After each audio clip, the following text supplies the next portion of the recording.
back to the Dire Bear Adventuring Company. We are returning with yet another episode of The Stolen Cities. What was that face?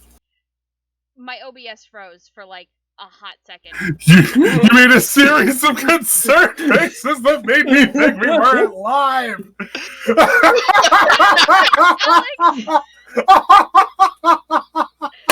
Repeat your intro, because I think with it freezing up like that, they may have missed it, so...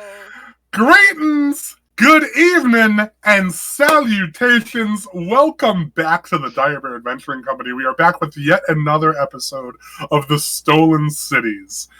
For the uninitiated, we have Venolin, Ralocan, Cross, and our good friend, the Boombox Boy himself, Jason.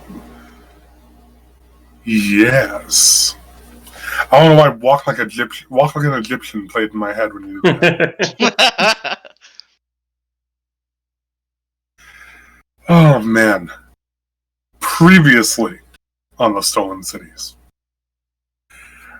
the party finally defeated the vampiress known as Cassidy and received a great many details from her about the state of her and her compatriot Alzin's, I wouldn't say siege, but infiltration of one of the last known safe islands. We now know that Alzin, her compatriot, has infiltrated the hometown of Madengard and has been in negotiations with its police force for some time, and have sent notice to one of our friends in said police force, informing him of the danger posed there. We also know that they received a series of quite dangerous weaponry, even capable of pacifying Jason's robotic visage, from an entity known as Vestige, who hides somewhere within the mysterious glass tower across the one remaining bridge on the island. From Raphael, the current occupant of Venolin's childhood home, the party was able to glean that Vestige, at least according to his knowledge, is one of the oldest vampires still operating in these areas, and it is rumored that he has never left the glass tower. With Cassidy gone, the party has deemed it necessary to return to the Hudson docks and clear out the pirates that have made their base there once and for all, to strip Alzin of his sort of primary comrades on the island. Now, I do remember that you guys decided to stop in camp. Where was that exactly? I believe it was Combus Park? Yeah, I think that makes sense. Yeah, there's a part of me that thinks that sounds right. That you guys took a rest at, like, the circle before Combus Park. Mm-hmm. I remember we did that the first time we went to Hudson Yard. I think we had a lot of our revelations in talking about the glass tower when we went back to Venolin's house. Up in the northern part of the island. Yeah, but then we left there. Right. Mm-hmm. I think so? Maybe? I want to say we ended session with the decision to go deal with the pirates, but we haven't left the heights. Ooh. Yeah, that's kind of what I remember. That sounds a lot similar to what I remember. Then let's go with that. Yeah, we hadn't left the heights yet. Gotcha. Okay, so is there anything that you guys want to do or see if you can do before departing from the heights? It's about early morning now. Y'all have gotten your nice rests in. Is there anything y'all want to see if you can do? Want to get some extra supplies? See if you can find somebody willing to trade for some weapons. Try and find the dominoes on the corner. Like I want to fish. You want to fish? Yep. Do you have a fishing rod? I have a bow and arrow. Well, that's unfortunate because this part of the island is a significant distance above sea level. Fuck. And in addition, the edges of the heights are pretty craggy due to the various buildings that once comprised it, many of which having collapsed into the ocean due to just the passage of time eating away at them. So, I can't fish. I'm just gonna read my book on birds and hatred. Fair enough. Is this ornithological book just like your Back to the Future sports almanac? I mean, you're the one who gave it to me, and I'm going to abuse it, so... Wonderful.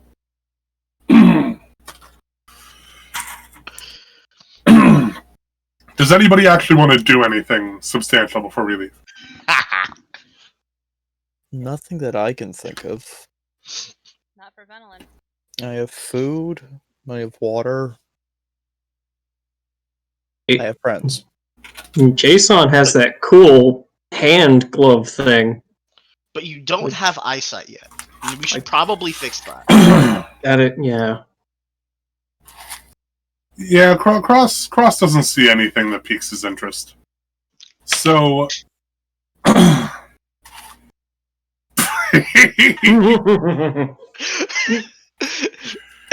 Oh, man. Oh, just that condescending look. Love that. Gotta love that. I appreciate that. That really milks my Rice Krispies. Oh yeah, we're out here.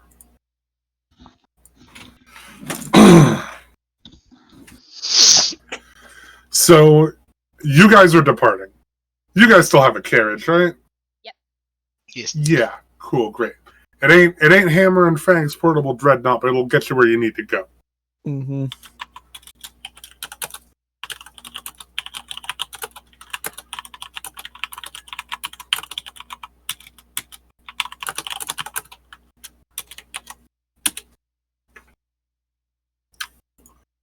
I will make sure, while in the carriage, to take up as little space as possible, go in my little boombox mode, make sure people just not even there. I'm just cargo. Boombox mode. Alexa, play Hideki Naganuma. Bump dump dump dump bump dump dump dump. You really gonna play fucking Feel the Power in Your Soul? I mean, why not? Fair enough. In any case, who's driving? I think Venolin is, and I'm on my usual place up top. Cross, what are you waving for? You're gonna drive? Hey, no one else was speaking up. So I guess Venolin's driving. I guess so. Thanks, man. Ralakan's on the post. Would Venolin like Cross to sit up front with her, or would she like him to sit in the back with our dear, good, wonderful robot buddy? He is welcome to sit wherever he chooses. She will never say no to the company, because your company is not company that is slimy because it's morning. Cross Listen, will sit up front. Just remember, Spaz, you started that, and I am gonna take it all the way to the goddamn bank.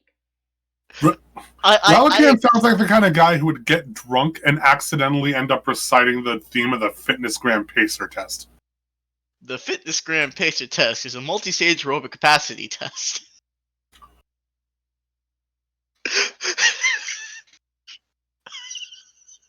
So while we're driving,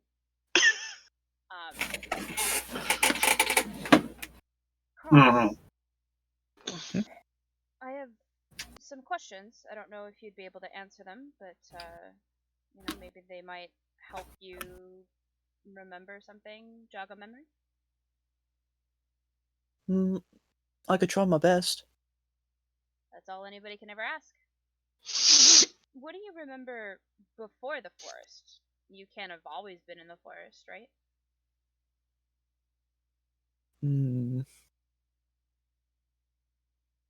Cross is going to think really hard about this for a second.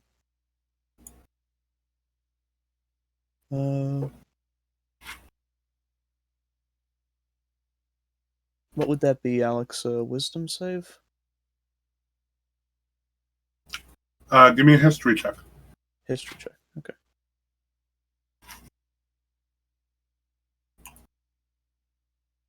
$19.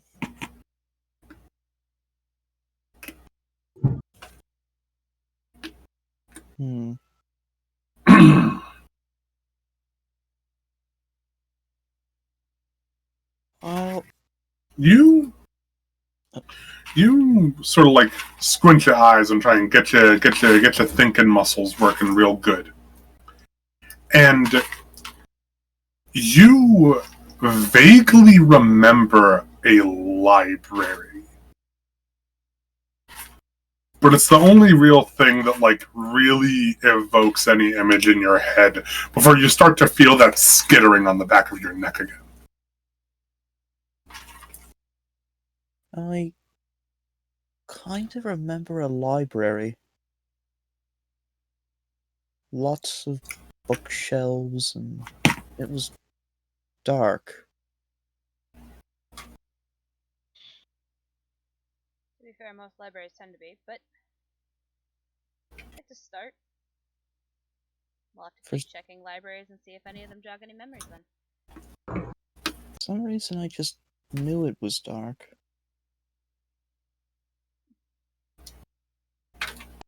Interesting. And Cross, is that a name that you chose for yourself, or is that a name that you remember? It was really the only thing that came to me when I woke up here in the woods.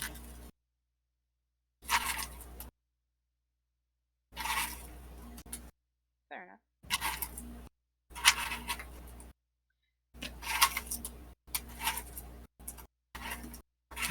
My questions might seem a little bit rude. No, it's fine. I remember taking refuge in some ruins out in the woods, though. Really? Stayed there for a little while, but I just had a feeling that I should just start looking around a bit more. And that's when I ran into Ralakan. Well, you've done your fair share of traipsing through those woods before. And aside from the old bridge and the rickety orange gates, you have zero recollection of any ruins being in those woods.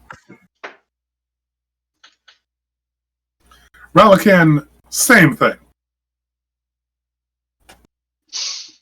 Ruins in the woods?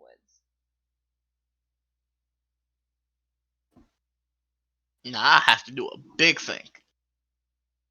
And I don't do big things. Yeah. Though I couldn't really point them out to you. What with you not being...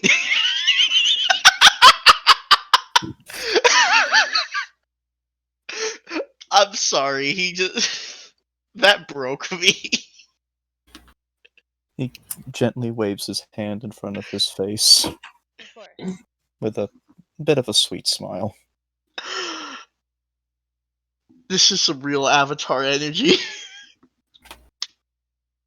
But I think if we got close to where they were, though, I might be able to show you. But we'd have to get there first. And to get there, it would require knowing where it is.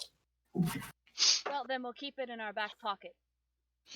focus on Uh, what we have going right now. Venonal and Ralakan, just roll me a quick history check.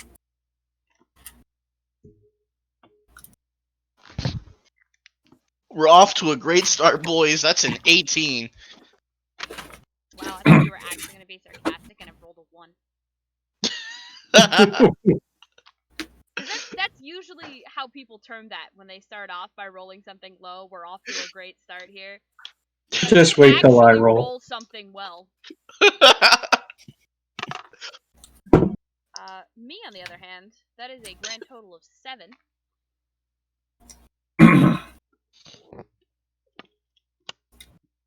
Ralakan, you have an uncharacteristically vivid memory of exactly where you guys found Cross. Yeah, I remember this place like it was yesterday. We're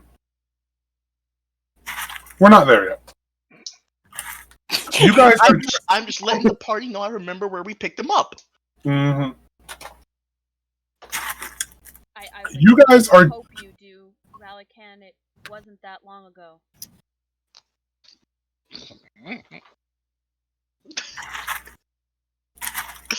You guys are just now entering Apollo's Labyrinth. The guards seem significantly more accustomed to your presence now, which is great. Because let's be real, them being semi-really hostile towards you the entire time was not a good look. Yeah, we did a job for their boss. Yeah, And and now you're good fellas. And we did also save a lot of them. You did. Y'all are good boys now. It was kind of our fault that those things were there to begin with, but, you know, semantics. Nobody needs to know. It's How not were we our supposed- fault that someone decided to, someone elected to take the decision to follow us. That is their issue.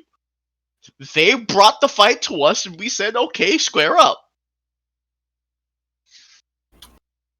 That sounds a whole lot like you brought the fight to their doorstep.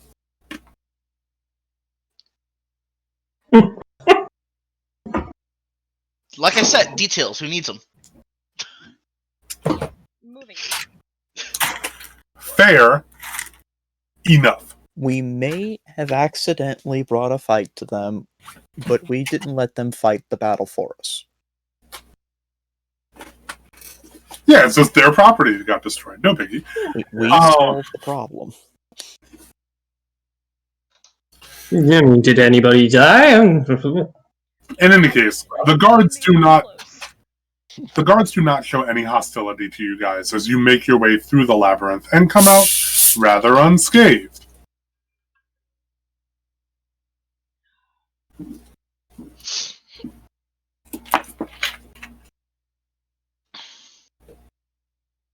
You know, I'm gonna miss the days where I used to be able to just come in here, clear it out, and make a good, easy buck.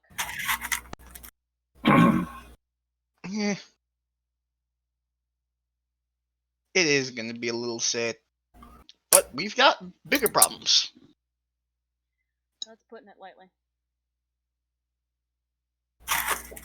You guys find yourselves approaching the long road that sort of bisects Combus Park. As usual, you guys have a choice. You can go through Combus Park, you can take the side road next to it,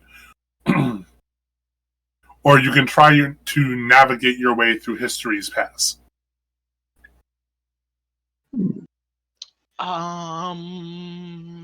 What time of day is it?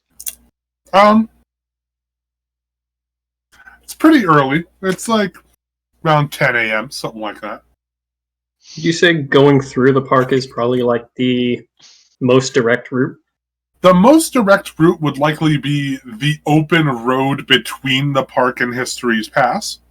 It is also the end of that road is also near to where you found Cross. However, being a wide open road, you are prone to encounters from things that are not night creatures. Bandits, and the harpies and the like. Mm-hmm. History's Pass is significantly less prone to finding people, but more prone to finding scary things. And going through the path inside of Combus Park is kind of right down the middle. Who knows what you will find on that road? Oh, God. That's not good. What's not good? One of my coworkers tested positive. Yikes. And it's in my department.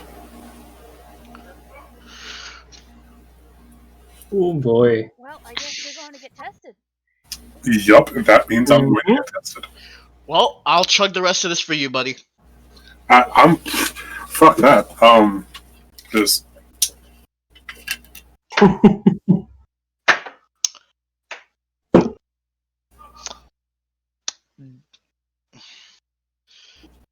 Fuck.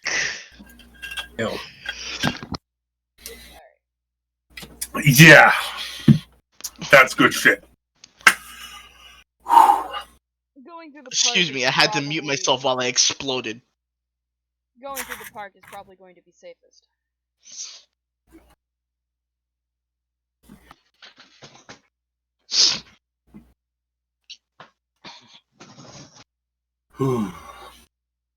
Let me get out my nice trusty dice set. Well, you're driving, so Have to agree. This does seem to be the most efficient route possible.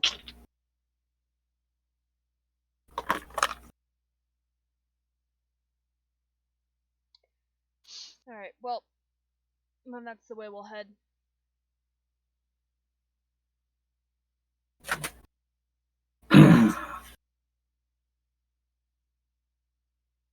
You guys take the cobblestone path. It looks like Apollo's guardsmen have cleared that tree that you guys downed the last time you took it. So, there's no obstruction this time, delaying your path. what do you mean tree that we downed? The tree that fell while you guys were fighting the other guys. Mm-hmm. Yeah, sure. That was us. You know what? You were there, you downed it.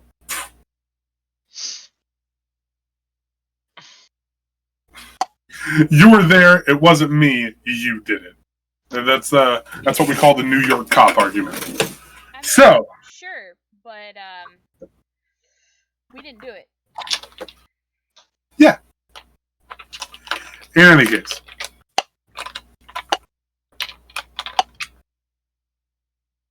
Yeah, so we're gonna take the Compass Park path. Going right through. without a doubt. Let's roll our trusty encounters. Suddenly a red dragon. Suddenly I'm facing consequences. The first half of the trip goes relatively without a hitch. I love when DMs use the word relatively. Until you guys cross the bridge into the gate path. And cross, you can hear something coming from the woods to our right, which would be west. As the party is making its way through the final stretch of the park.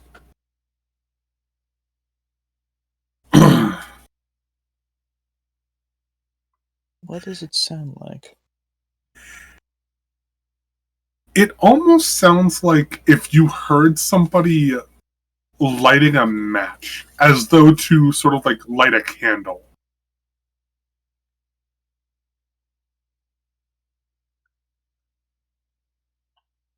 Could also look in that direction. Did you hear that? No, I can't say I did. What did you hear? It sounded like someone striking a match.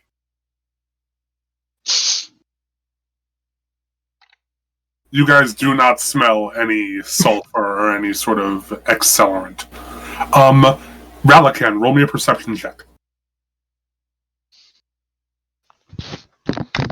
And we're back where we started, boys. That is a whole number 6. This area of the park looks kind of familiar. What's your passive?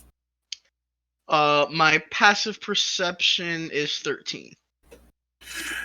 This area of the park looks semi-familiar to you, but given the conversation you guys were having about an hour or so ago, you sort of like put 2 and 2 together and realized that this is a bit close to where you guys found Cross.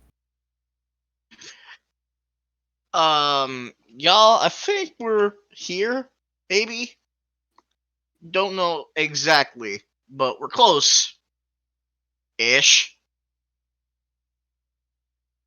I thought you were the one who said that he remembered exactly where you found him.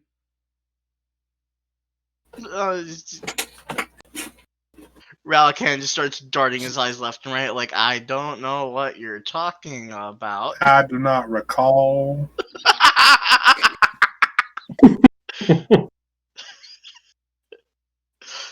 Just calling back to all the old memes that I've already made.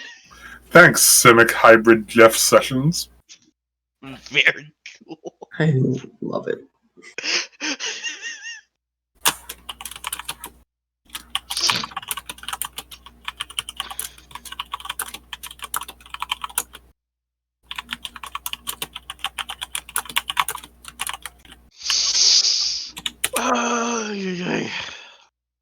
But yeah, I motion the party to like stop for half a second, just like I can reconfirm where the hell we are.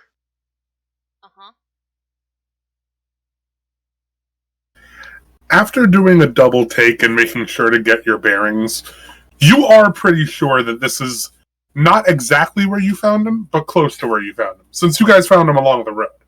He had already sort of like made his way walking out of the forest. Yeah, this is close enough. Cross, the sounds continue, and you can hear the gentle burning of a multitude of candles. They smell quite nice. I'm not gonna lie, I'm a little bit surprised you can hear that over the horses. That's a very particular and quiet sound. Those elf ears. Apparently. All the more unnerving also that have it is. elf ears. All the more unnerving that it is the sole sound and smell that's kind of dominating his senses at the moment.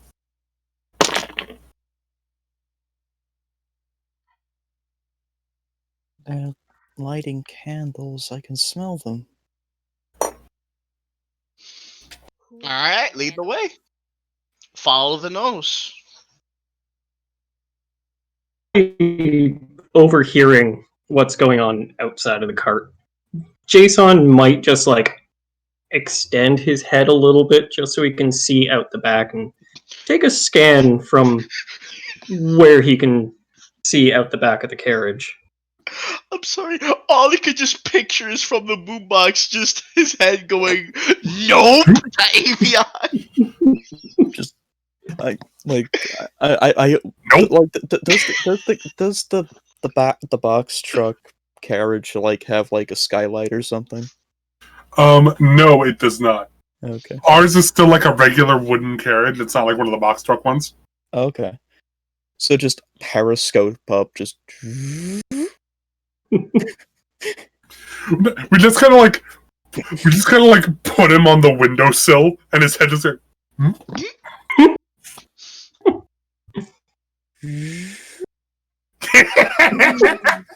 Oh god, number 2.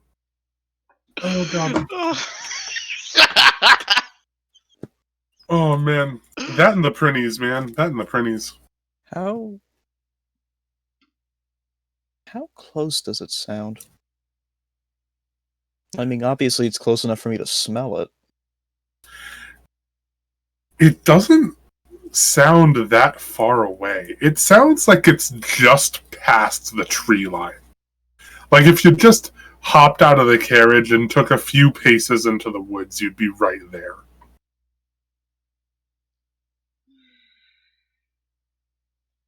Come on, man. We've been in enough horror movies and horror shows to know that going into a forest that's, beckoning you forward is a bad idea. What? No, this is totally a safe and sound idea. What if they have I'm presents? fully expecting Ralakan to die at this very moment.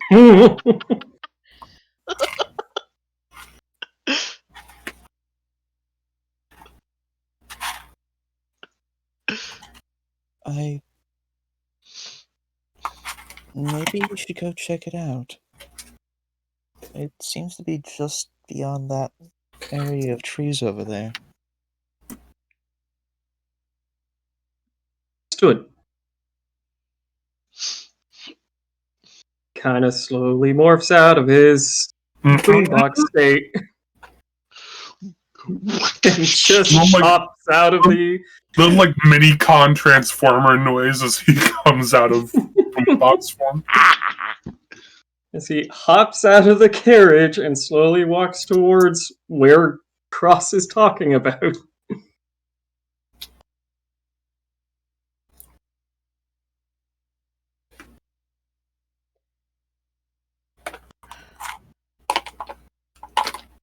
Alright. Is anyone going to stop the Tin Man, or am I going to have to roll a perception check or some sort of save?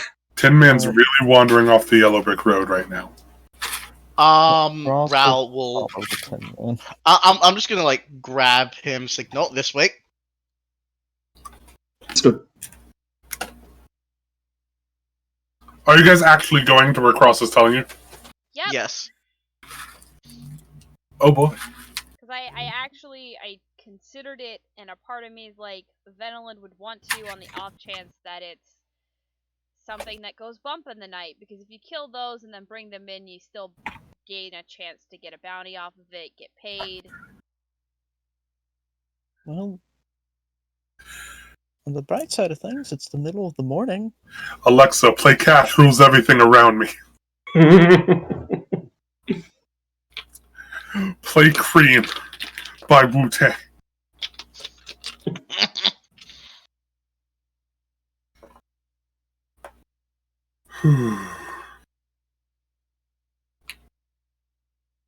You guys take the short walk through the tree line, and it really is only a few paces past where Cross, you stop at this old oak tree. It's very old. You can't even place it looking at it. However, you kind of feel drawn to sort of sit at the foot of it. But before you do, the rest of you kind of remark upon the tree. There is a very large patch of soft, sort of loamy soil. Kind of looking as though it were just tilled or dug through very recently. The patch looks to be about 5 feet long. And while it seems to be showing just the very nascent signs of having the grass sort of start to grow over it again, it still looks very soft and tender, as though it would not be very difficult to sift through if one felt the urge to do so. Do any of us feel that urge to do so?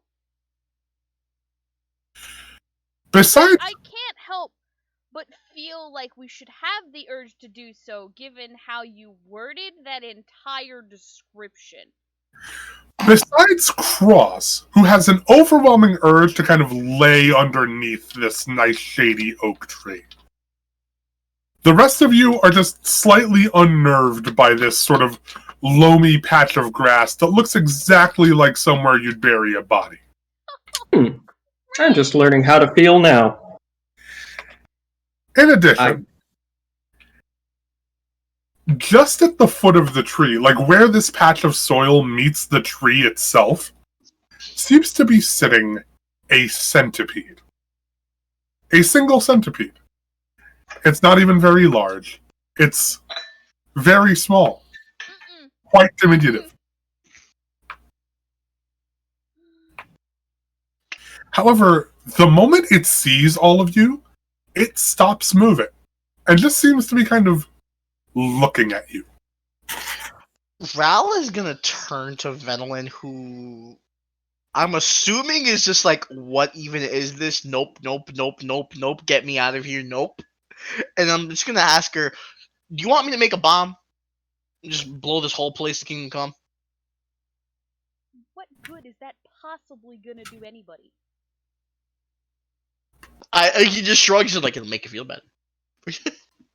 Making me feel better does not help everybody. Who cares about everyone else? I care about everyone else, but I appreciate the concern, Ralakan.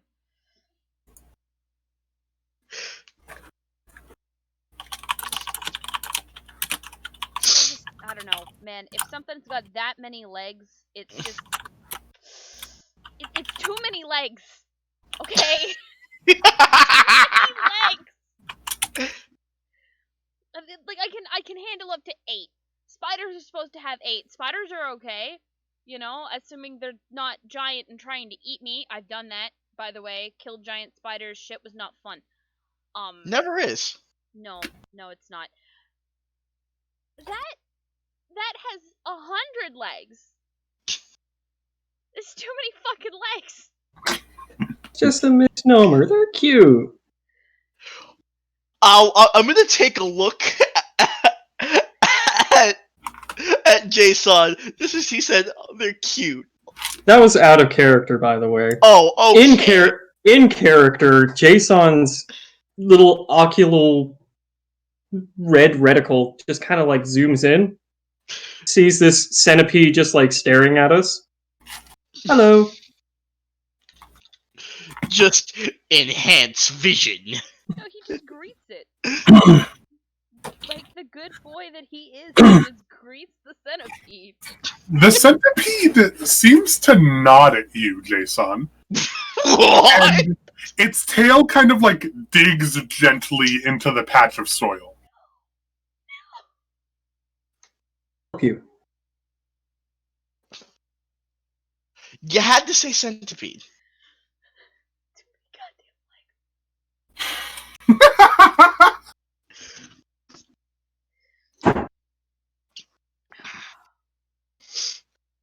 I'm gonna be honest, I'm not sure how much of this is Venelin not liking centipedes and the fact that I just don't like centipedes.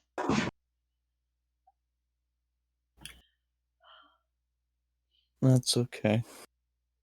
What are your feelings on millipedes? I used to own one. One of those giant ones that are like Nope. this big. Nope. Mm-mm. I'll show you pictures after. Oh god. Ugh.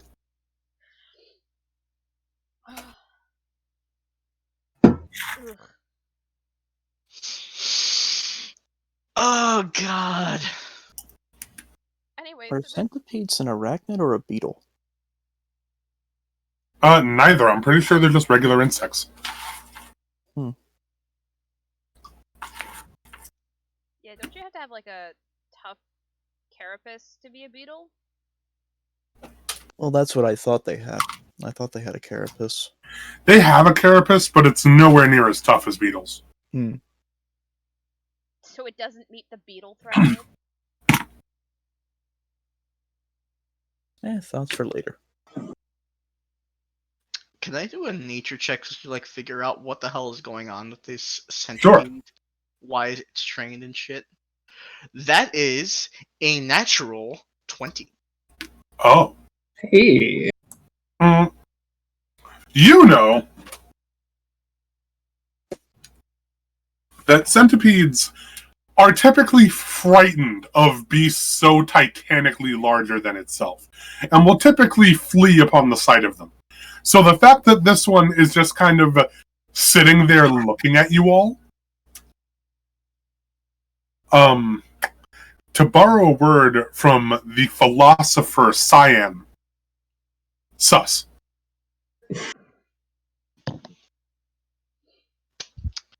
Do I have to play the sound effect? No. Yeah. I've heard one yes, one no. Find I'm the going to streamer. believe that. The answer is no. I was gonna say I'm going to go with the streamer whose answer was no.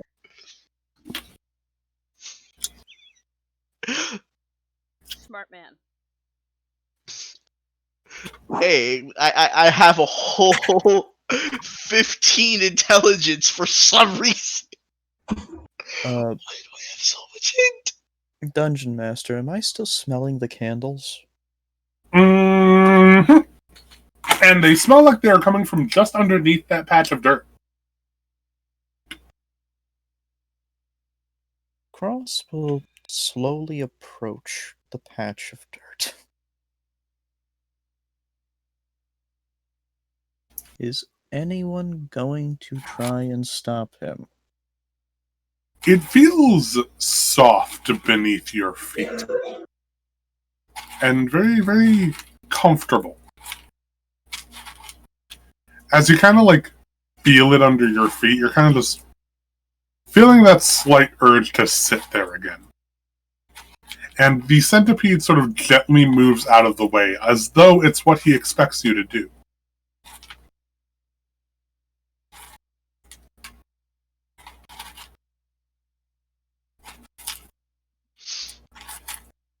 This is fuck.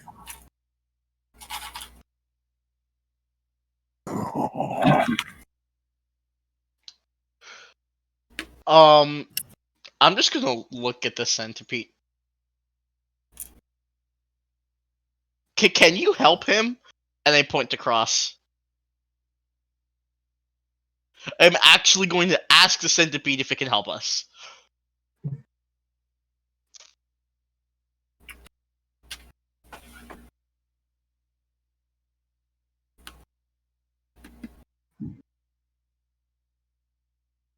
Cross is going to kneel down for a second and take off his sandals and kind of gently run the dirt between his toes before sort of getting into a sitting position.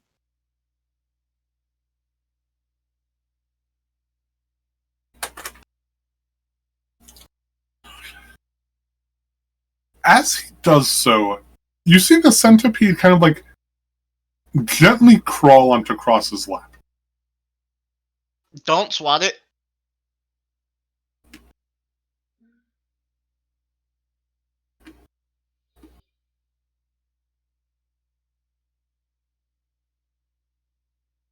Does anything seem familiar about this? You remember waking up right here.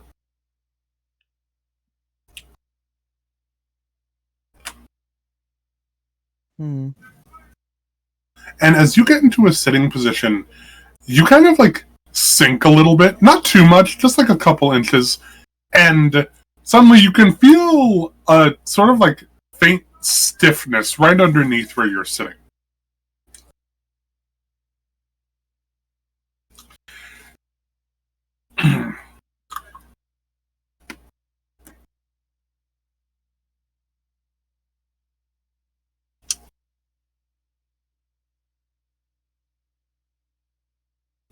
Curiously, I'll run one of my hands down into the dirt to feel underneath where I'm sitting.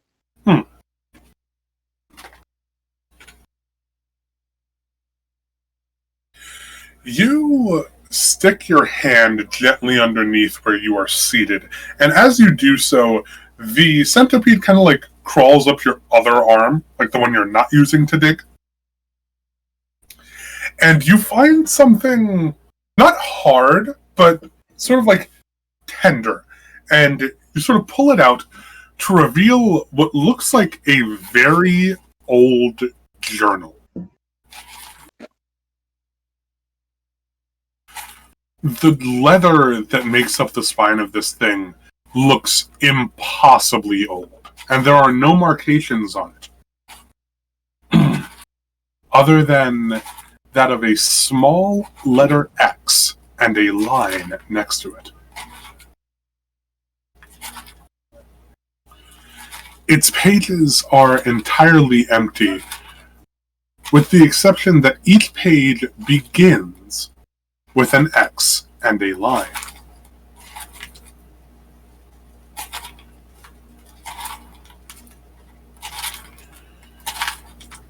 It also contains a small quill.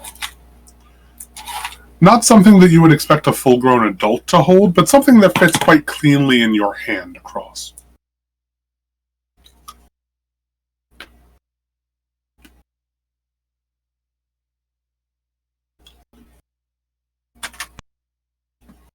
The rest of you watch the centipede climb onto his shoulder and then sort of make its way right to the back of his neck before disappearing.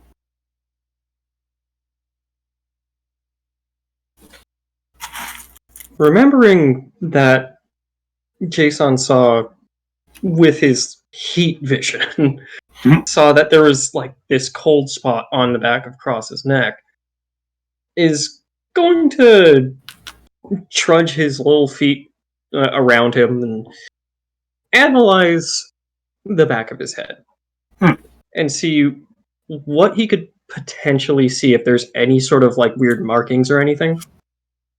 You sort of gently lift Cross's hair upward to get a look at the back of his neck underneath it, and you can see what looks like a large bug bite. It does not look recent. It looks very old, actually. It almost looks to be in like that phase of healing after a couple of days of antibiotics or something like that. However, it is significantly colder to the touch than the rest of Cross's skin when you put your hand to it. I can feel temperature? You didn't know you could do that before, but it looks like the glove can. Cool. Neat. Well, that's a new feeling. Oh. So this is what cold feels like. Cross, are you aware that you have a lump on the back of your neck? It seems as if you had a bite quite some time ago, and the centipede seems to have made home within it. What?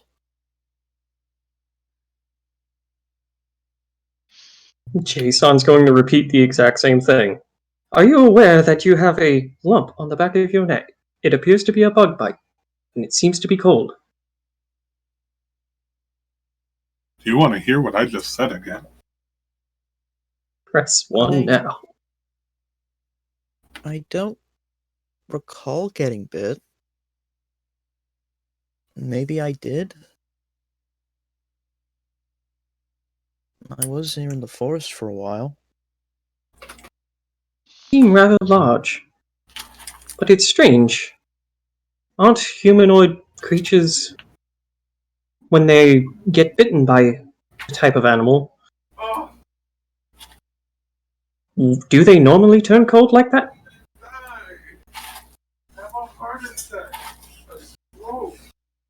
Not usually.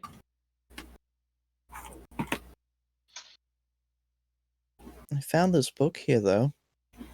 Really curious. Both to the bite and the book. And Jason also analyzes the book, probably looking over across his shoulder and seeing just the X and the line through each page. The parchment looks extremely old. The leather even more so.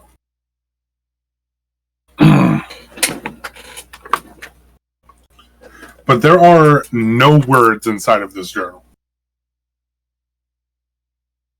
I'm curious. How did you know that there would be a book here? I didn't. I just sat down on it. It was buried here in the dirt. It even has a quill. At least I think that's what it is. It is.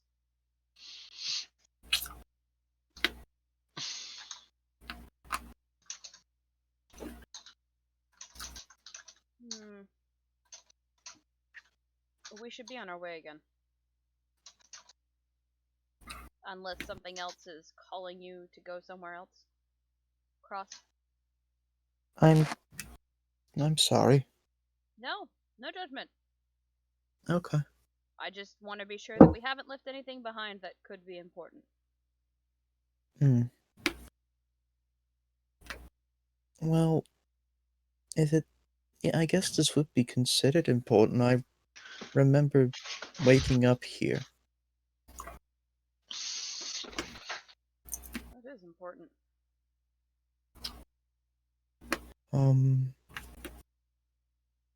Does anything else seem off to me here, Alex?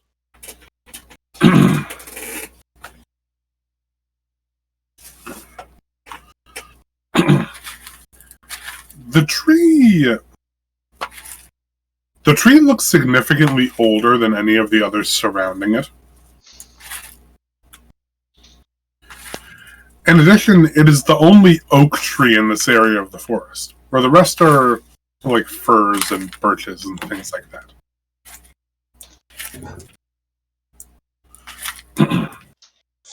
There is a large sort of knot in the tree, a couple of feet above where you're sitting. However, nothing seems to be nestled within it.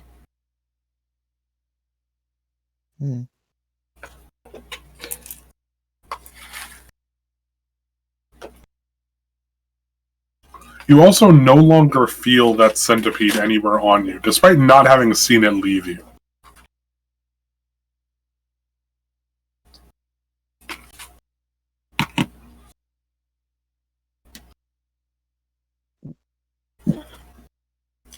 But I don't hear any of the sounds anymore. I don't hear I don't smell the candles. Mm-hmm. Okay.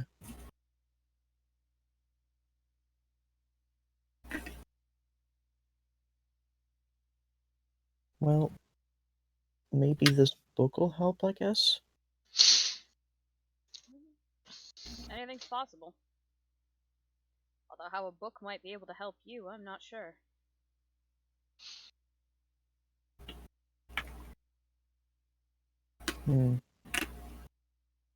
Perhaps one of us will be able to read it. But we should keep on. We really don't want to get caught out in the woods in the dark. Yeah. And we still have quite a bit of ways to go before we hit the port. Hey Jason, can you read? I can indeed.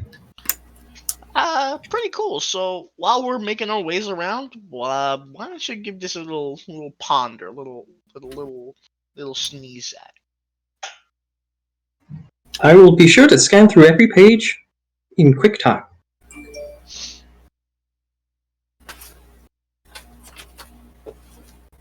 Is that just...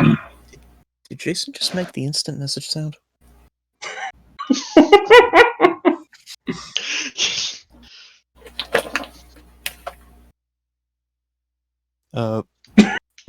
Cross will get to his feet and slide his sandals back on. And he'll walk up and place his hand on the tree for a minute. Before turning around and joining the others back at the wagon. Carriage. The thing the horses are pulling.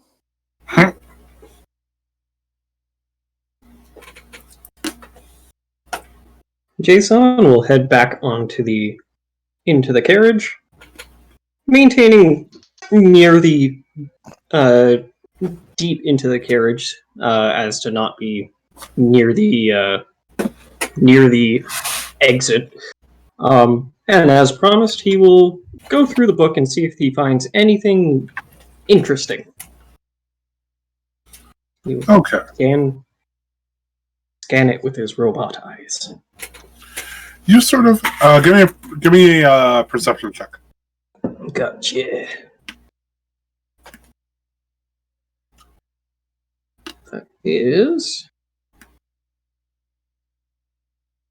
That is a 14.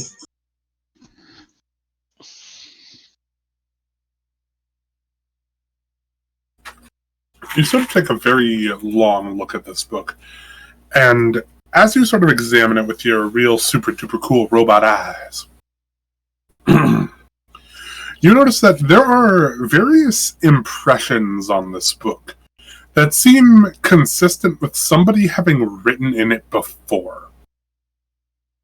You can see various impressions in the different pieces of parchment, which suggests that it has been written in a lot. However, there is no visible writing.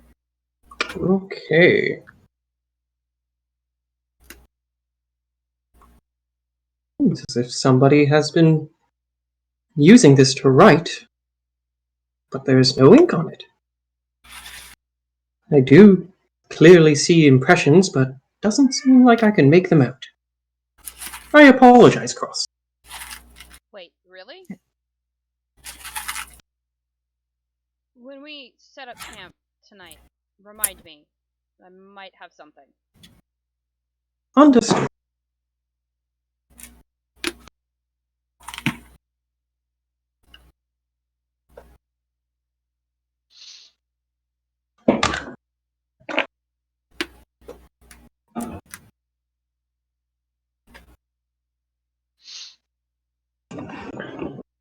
You guys continue your trek out of the forest without incident. Yay. Hooray. And the barrens are even quieter than usual. Usually you'd have even like the occasional animal or caravan moving through. But since the news of Jason and the pirates hunting him has spread in the past couple of days, it seems that even the caravans have become quite limited in their frequency. And you guys begin making your trail southwestward towards the Hudson docks. You guys get there around 3 p.m.-ish. And it is surprisingly quiet. Unlike before, there are no guards at the gate this time, though the gate is locked.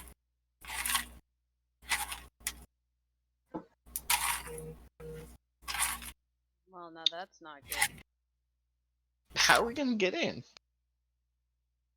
I'm sorry, did you just ask me how I'm going to get into a locked fortress? No, I asked how are we going to get in? We did just get a hydrate redemption, so if you have a drink, drink up. Hey. PSA, drink water. Which is exactly what I'm gonna do. This is not hydrating. This is hydrating. Now this is hydration. No, this is pod racing. Christ. Just make sure the horses don't run off anywhere. Yeah? What kind, like, are they, is it a lock?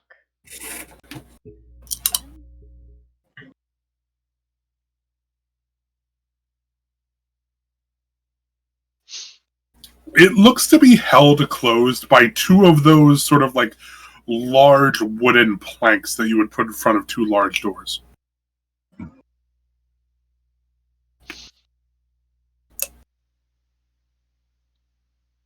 Okay. So the gate is barred shut. Mm-hmm. Is it something that we could easily just lift out of the way? It is on the other side of the gate, which means that you don't really have a good way to get a grip on it. As well as they are very large planks. They're not like some kind of small thing that you can move easily. This thing was made to withstand attack from, like, a carriage attack. Yeah, of course. Just like it was in Madden Garden. Mm-hmm. Okay.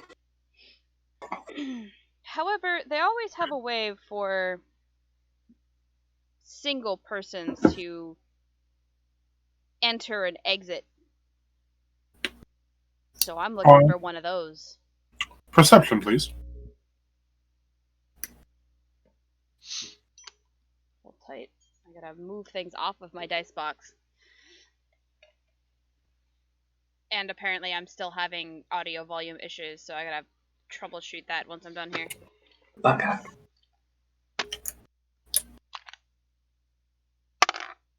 Ha! That is not gonna work. Hang on. Oh. Okay, that's not much better. But perception gives me 7. What's your natural perception? Oh, I have a passive perception of 11. Okay. You make note of the 2 guard towers alongside the gate, and they are not really like barred by spikes or anything like that, and they are potentially scalable. You could probably climb up one. Okay. However, you don't see like a ladder or a secondary door or anything like that. Well, in that case, do I really need one? You could roll me athletics to climb up. Yikes. Okay. I definitely didn't take athletics.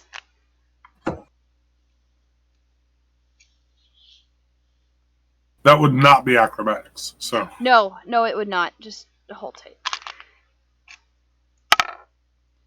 That's a 14.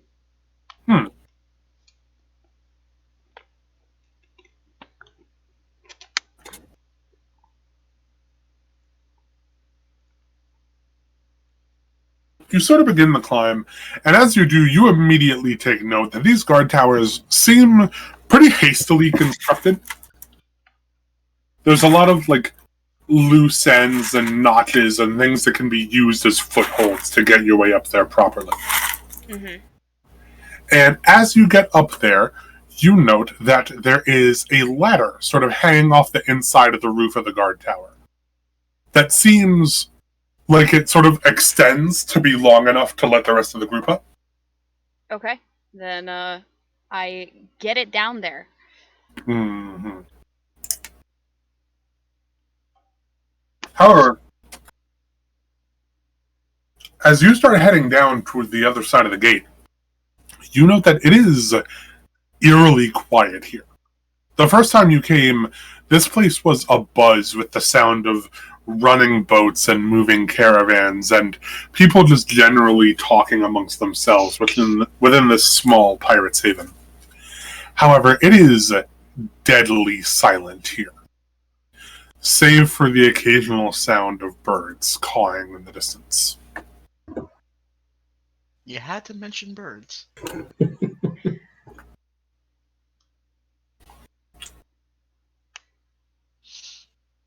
Come on up, guys.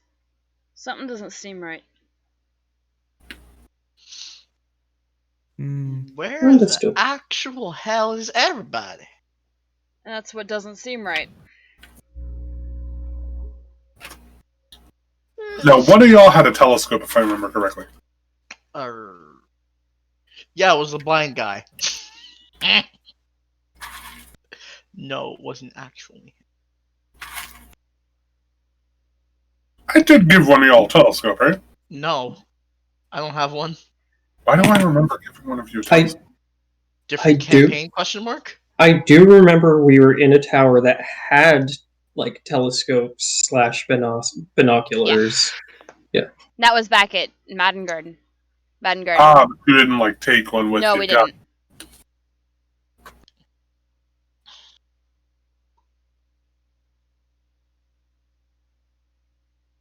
Okay. You guys make your way around to the other side of the gate and start walking your way in. Is anybody staying behind with the carriage? Or is anybody going to try and open the gate so you can bring the carriage in? Ralakan will try to open the gates. Will anyone try and help him? If he asks, I would absolutely help. Okay. Jason, since I believe you have the highest strength, you may roll me a strength check at advantage since you are being assisted.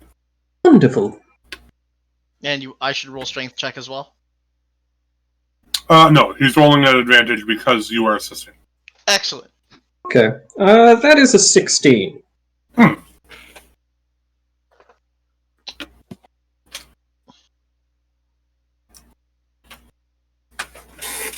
These two wooden planks that make up the bars holding this gate closed are extremely heavy.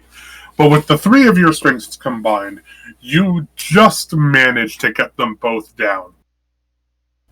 Enough to swing open the gate and let the carriage in. Excellent.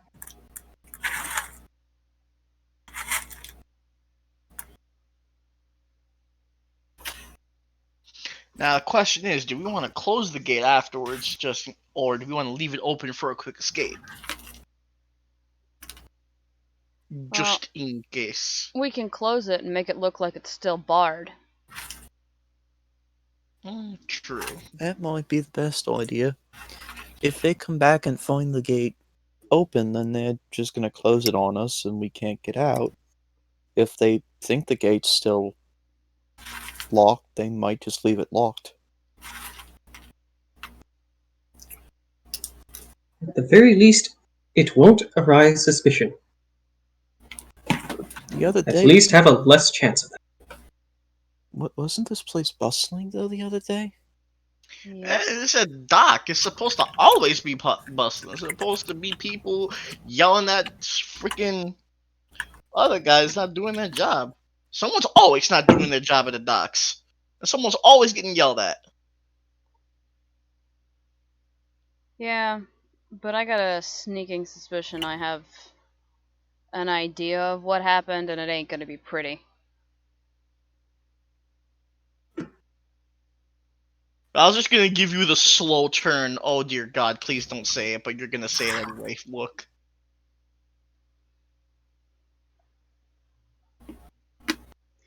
Well, when somebody's partner doesn't return home after a very simple thing that she should have returned home from.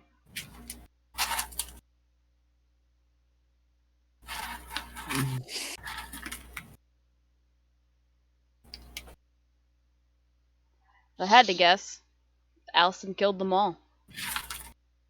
Including the innocent ones. More than likely, especially the innocent ones.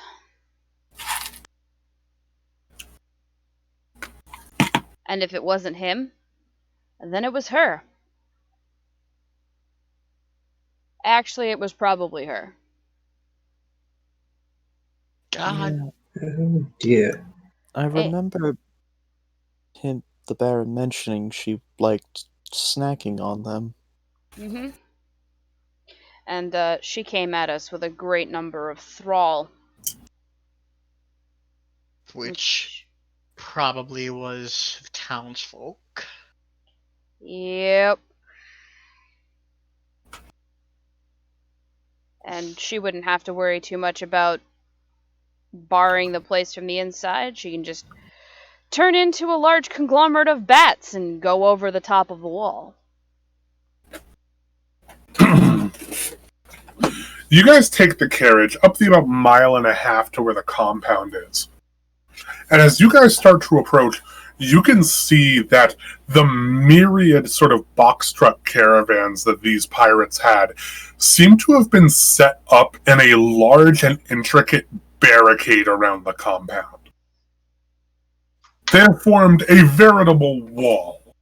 And contrary to your belief, this place is not unoccupied. There are several dozen guards patrolling the compound. mainly taking up marksman's posts along the barricade of box trucks, or taking up patrols along the roof of the compound proper. However, they have confined themselves to this area almost entirely, with a scant few patrolling the docks every so often. It seems as though they've thoroughly consolidated their defenses.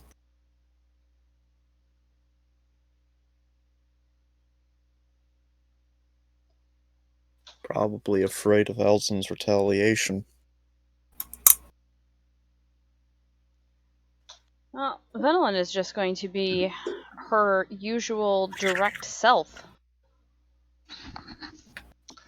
Ral will want to check out the docks. Just kind of like looking in and seeing what the patrol is like. I've got Big Think. You sort of take a quick look-see and get a feel for the patrol. There are 6 officers that seem to be patrolling the docks themselves.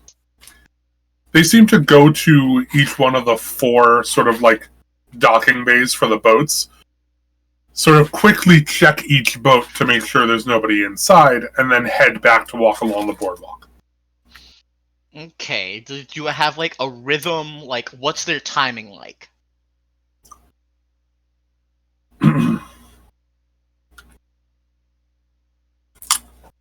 Like, what's the routine that the guards are gonna do for like every 15 minutes they're gonna check this post, every 2 minutes they're gonna check this boat? Like, I want to know if they're creatures of habit or not, because, like I said, me have the Big Think.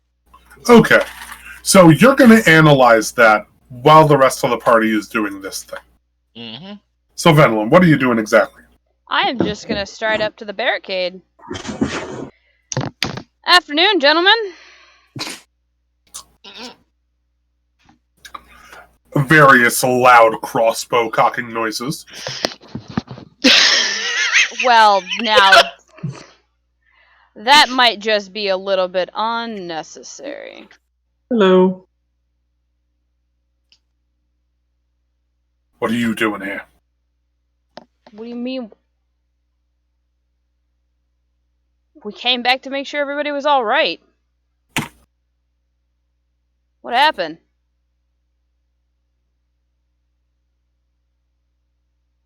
You pushed our boss out a window. I did no such thing. I tried to catch him, and I missed.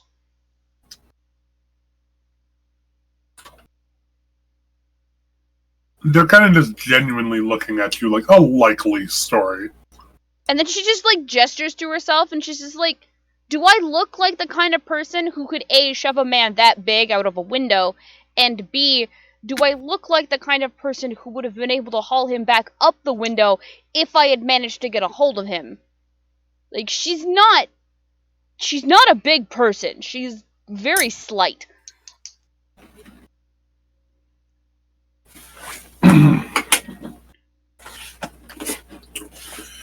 They kind of all sort of grumble a bit until one of them, who seems to be wearing kind of a lieutenancy kind of uniform, tells them to lower their arms. And you recognize this one. It's Garrett Hudson.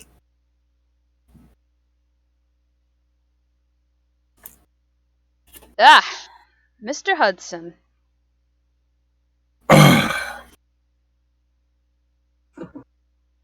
What you need here, then? Looking to turn in the bounty, finally.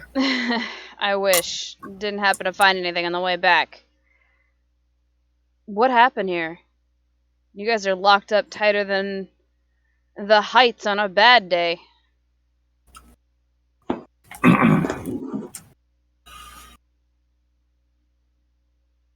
Somebody led an attack on the Baron a while back.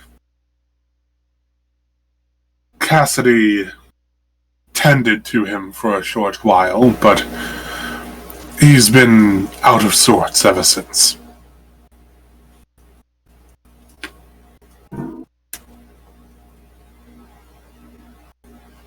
So he's got you all circled up around the wagons?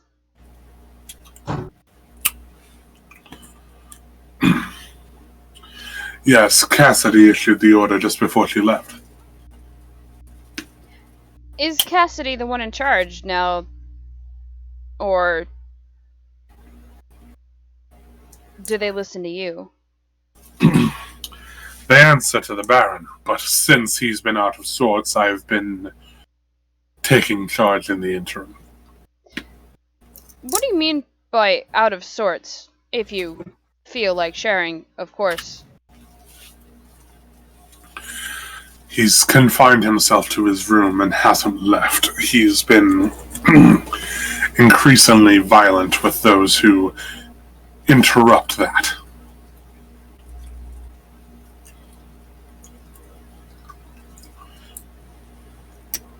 Do you think he poses a danger to the rest of you?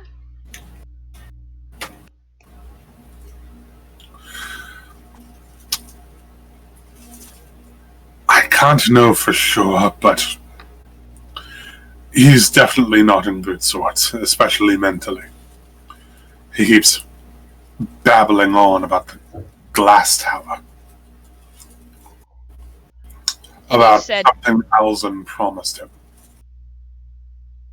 Babbling about the glass tower and something that Alzin promised him.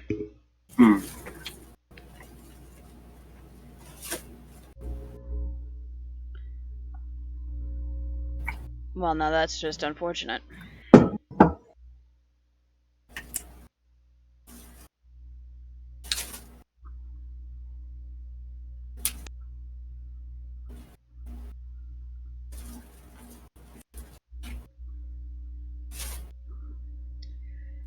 Did he mention at all what it was that he was promised?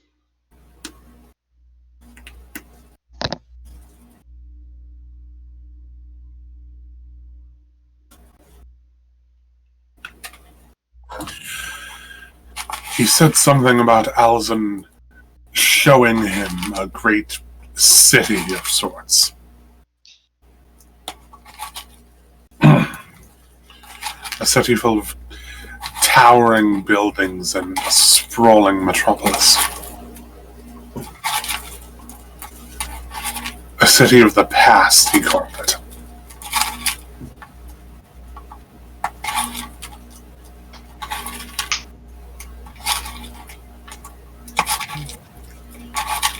And what did Alzin want in return for this? Your friend.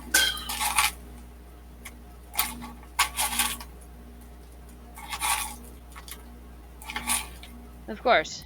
It always comes back to him, doesn't it? Hello.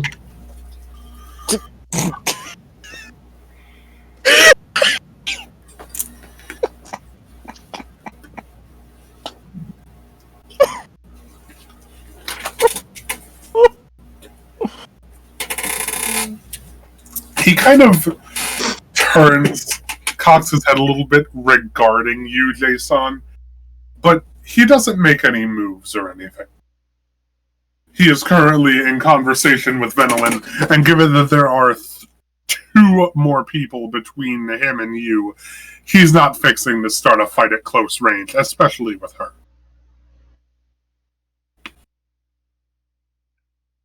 Fair.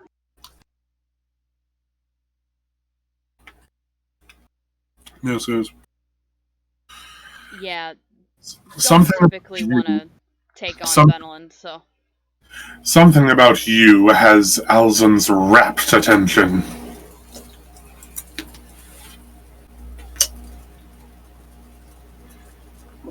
He seems fixated on returning to that tower, but also convinced of the notion that he cannot return there without you in hand.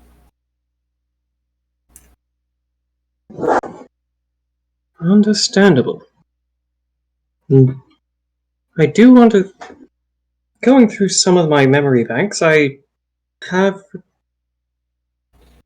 heard of somebody by the name of the Vestige.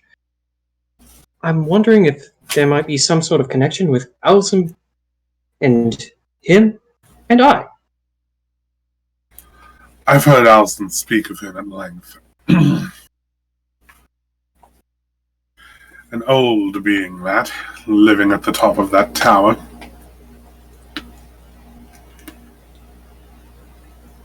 Though I know not if it shares a connection to you.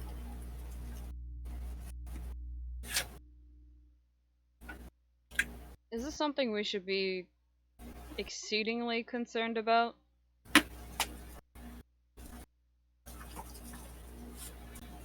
I mean, you know, more than the typical concerned because people are trying to kill my friend and kidnap him and take him places that we don't understand. You know, the usual. Well, aside from that, the fact that no full-blown vampires have been seen crawling this island in at least a good few centuries, it's quite worrying in and of itself. So what are you and the pirates gonna do?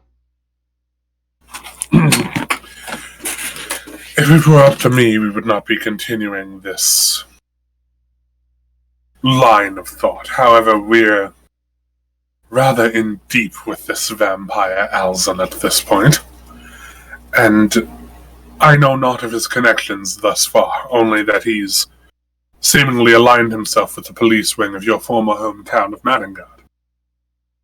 Yeah, I'm trying not to think about that. Although it does explain a lot. Okay. Now, the way I see it, with the Baron indisposed as he is, that technically puts you in charge, which makes you the person who makes all the decisions. So, therefore, it is your decision whether or not to continue to pursue us.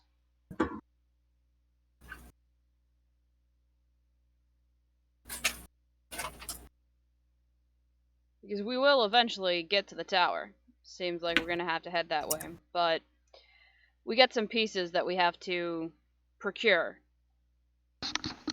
You know, no reason to have Jason go completely unawares and incomplete.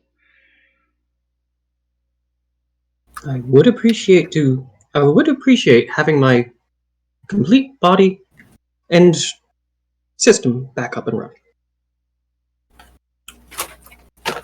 You do seem rather hodgepodge. Though granted, given the technologies that the vampires out there tend to hold, provided you were able to go across and survive, they might also be able to fix you. Yes, but then that falls under the whole idea of servitude and trading something for life and... that's just a little bit too much commitment. Well, you all seem rather good and survivable. Yeah, and I'd like to keep it that way. So, are you going to keep chasing us? Or are we gonna have to end this rather nice parlay with a bit of fisticuffs?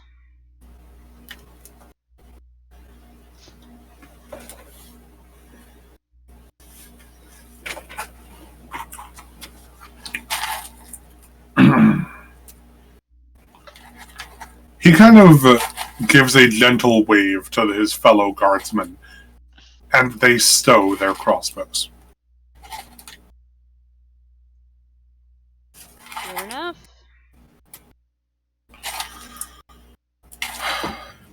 I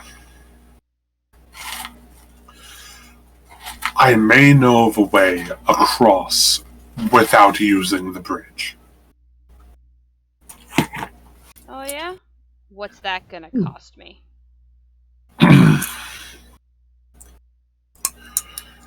It depends on how willing you are to settle back into your old hometown, as it's there. Could do it. We're gonna have a hard time getting him in, but It will be difficult. My sources tell me there is an ancient collapsed tunnel somewhere within one of the old wings of Madangard. That it leads under the ocean, separating this island from the rest of it.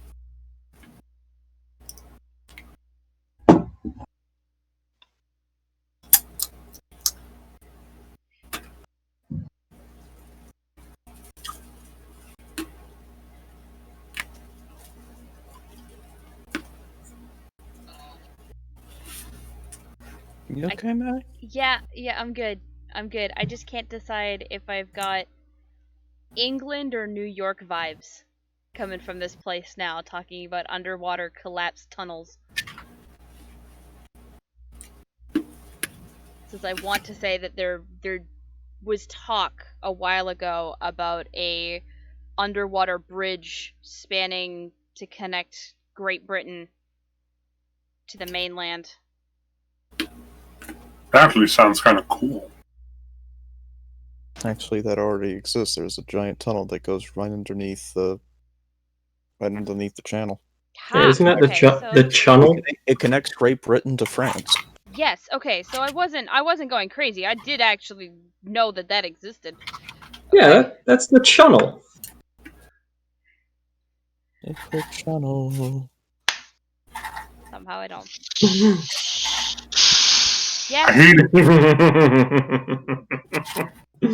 But Isn't there one in New York too that connects? Is it not Island? under. Not. Yeah. There's like a single subway line that goes there, but like nobody takes it. It's really bad. It's honestly, it's cheaper to. It's cheaper to take the bridge. It's cheaper to take the ferry or the bridge, and it takes less time. But why would you talk about Staten Island? Bro, not even Staten Island people like Staten Island. Because I'm Canadian and I don't know all of the good places that are islands in the New York State. The only two that matter are Ellis Island and Manhattan. That's it. Long Island's kind of important. Long Island is its own, like, I believe Long Island should be its own freaking state, alright?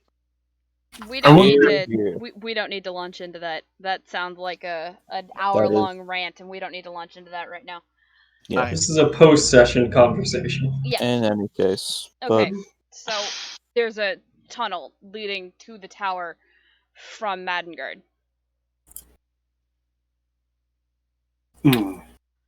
Oh, that's why Allison's been talking to the police wing. Shit. You don't think that he's trying to use Crowley to use that tunnel, do you? No, that's exactly what I think. How better to get a food source to a vampire? Without causing panic. Not only that, if the people of Madangard don't know about the tunnel, then the vampires could easily just flood in and take over the whole town. Oh dear. Yep.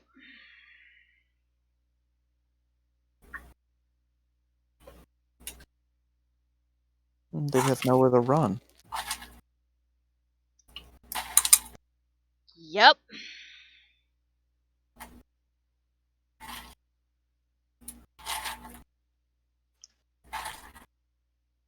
Woof.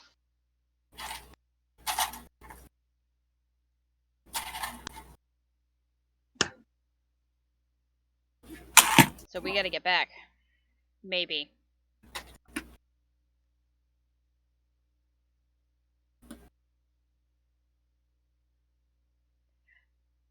Thanks. Oh my god. It's Garrett, right? What? Garrett? Garrett. Garrett Hudson. Hudson. Well, thank you very much, Mr. Hudson.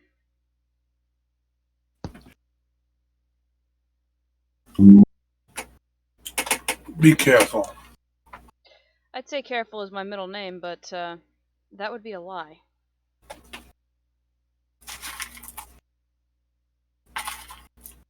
I'm just going to be effective.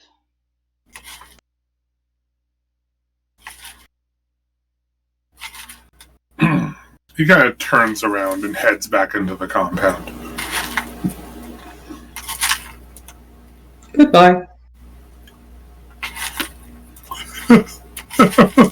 Also,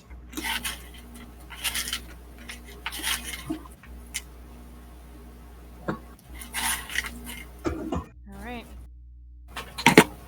Well, we've got a direction. I don't like it, but we have a direction. but at this point, Alza knows that we're traveling with him. If they see us, they'll probably quickly arrest us and take Jason. That is problematic. Yeah. That's why it helps to know how to sneak in and out of places. And of course to have friends on the inside. I wouldn't have settled in Madengard if I didn't know at least 4 different ways to get out of that city when it was on lockdown. And it's not because the defenses are weak, I just made sure I had escape routes. I don't like being caught in places. Makes me feel antsy. Fortunately, you know 2 such escape routes. One is directly upwards from where the numerics wing is, not far from where Jason's quarters are. You had helped dig out a sort of like small service tunnel leading up to the surface. And it sort of covered it innocuously to ensure that people wouldn't find it easily. The second is an emergency hallway dug out by some of the priests from the Sylvania wing to get the orphans and other children out safely. It's a bit of a small space, something that you're not sure that Ralakan in particular, with his sort of wider wingspan, would be able to fit through. But you, Cross, and Jason, if you boomboxed them up, would definitely fit through there. Okay.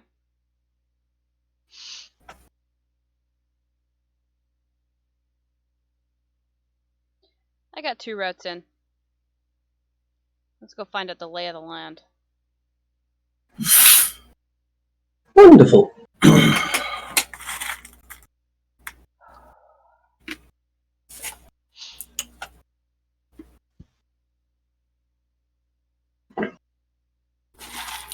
And Venelin is going to start heading back to the cart. Mm-hmm. And then notice that Ralakan isn't with us and stop. And just... Ralakan, you have got a very thorough feel for these guards' routine. And I figured out that they do... 2 guards do the general patrolling at any given time, and they do a shift change every 45 minutes. Can I tell that they're like the baddies, or do I just... You know what? No, this is a moral question for me, I guess, instead of you. Let's see.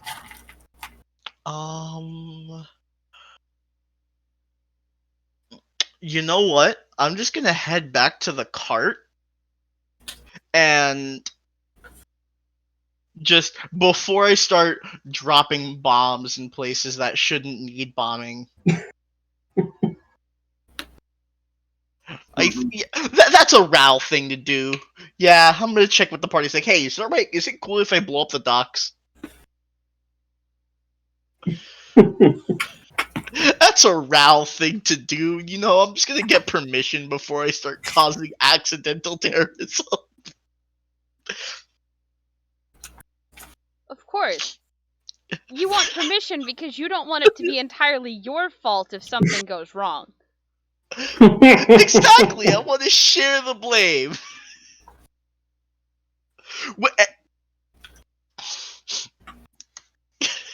Great. Now I feel like Captain Kirk.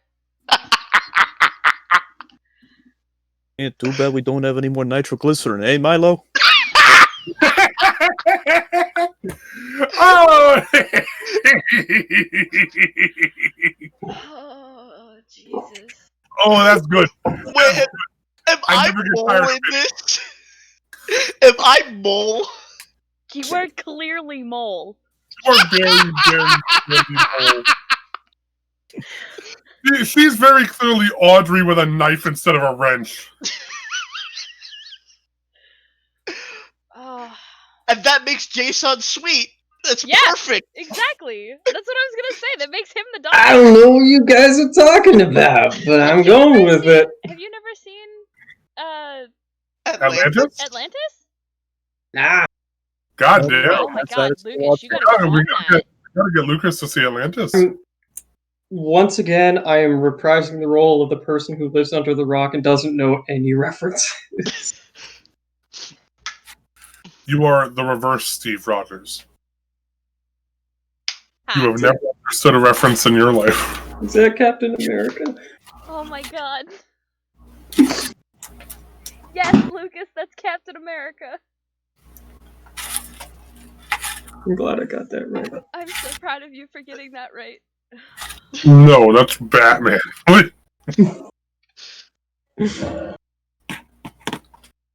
Hey, then.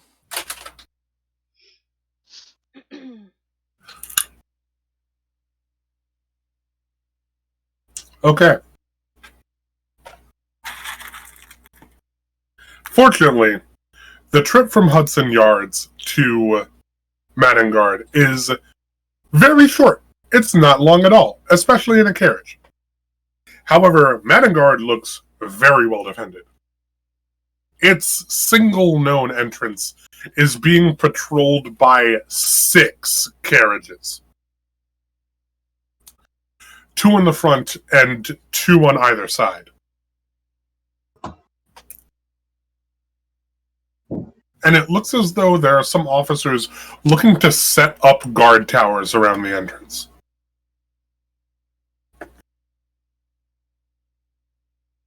However, the secret exits to which you are privy are unpatrolled.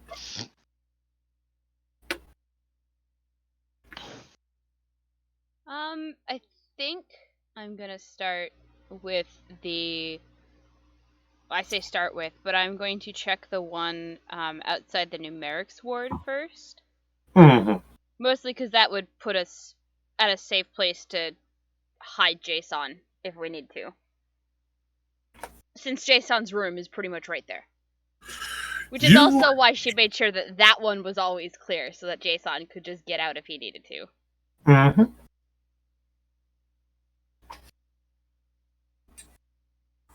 You head behind a small dune and sort of kind of like dig a couple of inches underneath the dirt cover to find what looks like a large sort of notched stone that has very clearly been put there intentionally. And with a bit of effort, you and Jason manage to lift it, revealing a ladder leading downwards. Alright. Come along, gentlemen. Welcome home. You guys head down, with Jason going last to put the stone back in place.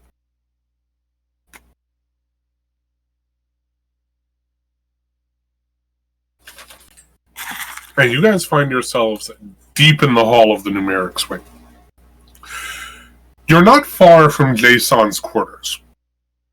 However, the numerics wing is surprisingly quiet. Though you can hear a series of loud thuds and cracks coming from another floor below. Well, now that can't be good. Mm-hmm. Evelyn and Jason, you guys were here for a good 3 weeks or so prior to this whole thing starting up. And you remember that the lower levels were mostly cordoned off by the police wing due to being rather unstable.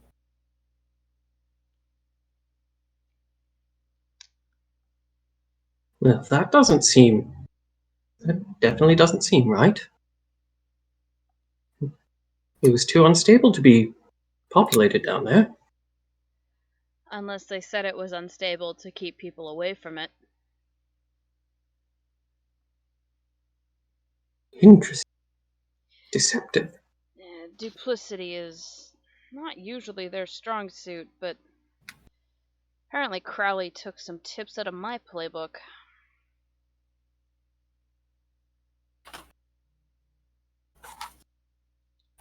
Alright, let's go check this out. You guys are going to head downstairs? We're going to try. Now, are you guys going to do anything to, like, disguise yourselves or anything like that? Do I have a disguise kit? Well, it's pretty different. It's pretty difficult to disguise me. You're slightly... Welcome to the club. Like, you can turn into Boombox, okay? And then somebody has to carry him. I don't know about you, but Venolin doesn't have the strength for that. I can just turn... Oh.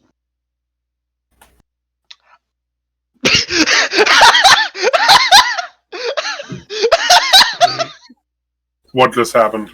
Tim went and got his Matt Murdock glasses.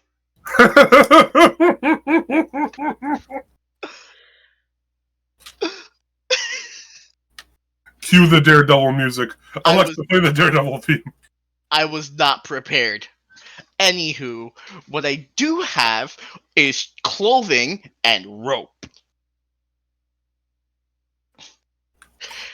That's a Saturday night. Anywho, I could have Jason turn into Boombox, and then from there, I tie him onto my back, put the clothes over both of the rope and Jason, and we can walk through. Happy am I again. Clothes are baggy enough that it looks like I'm not wearing anything, like, strange. I don't have a Warforged robot casually strapped to my back. What are you talking about? No, I am just everyone's favorite slimy Hissimic hybrid ranger. It's like you're wearing nothing at all. Nothing at all. Nothing at all.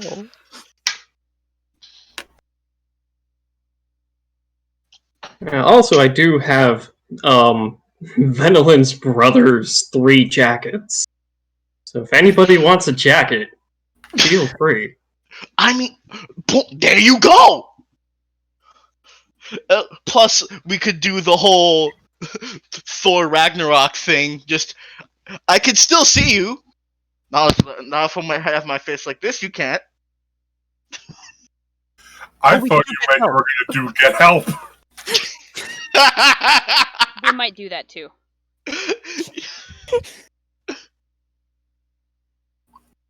Mostly because I kind of want a chance just to yeet Ralakan.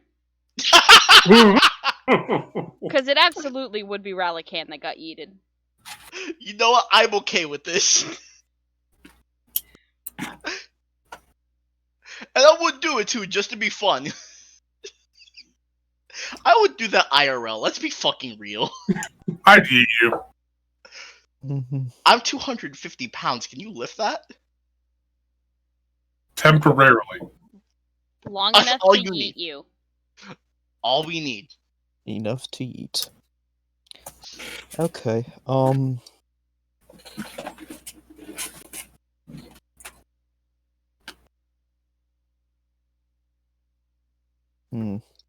trying to think of how Cross can disguise himself.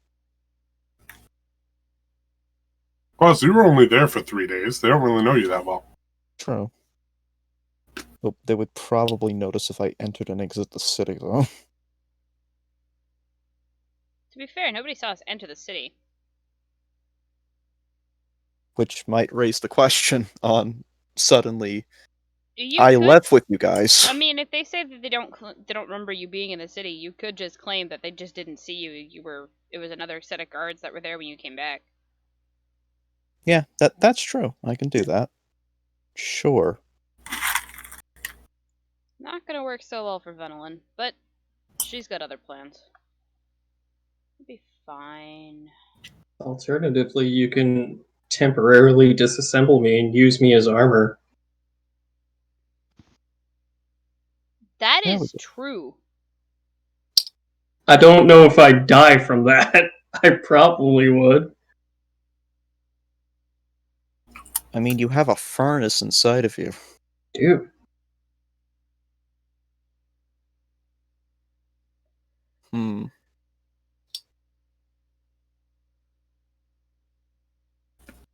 I mean, alternatively, I could just sneak ahead. True.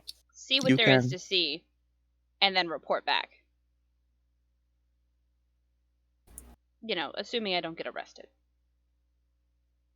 And if you get arrested, then I mean, if I get arrested, I do have the use of my shadow step, so I can, you know, get out Escape. and we can run. Bye. fair So- enough.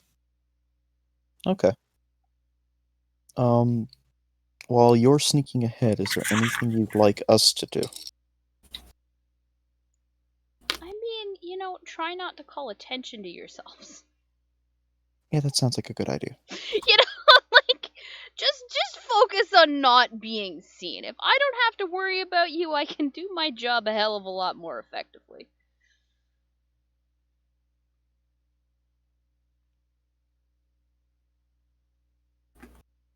I can minimize myself into boombox form, and you can just wrap those clothes around me so it's just like a pile of laundry. A very, very heavy pile of laundry.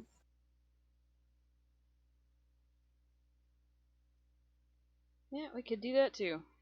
But unless anybody else has a better idea, I'll scout ahead, find what the hell's going on.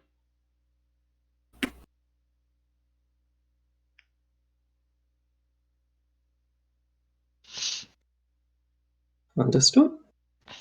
Jason dims his lights. Okay. Alex, Mm-hmm. what do you need? The tried, the true, the stealth check. The sneaky yeah. sneak. The sneaky sneak.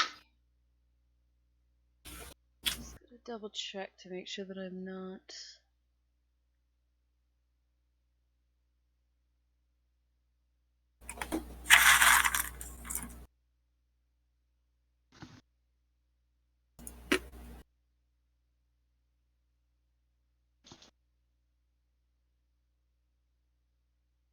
Okay.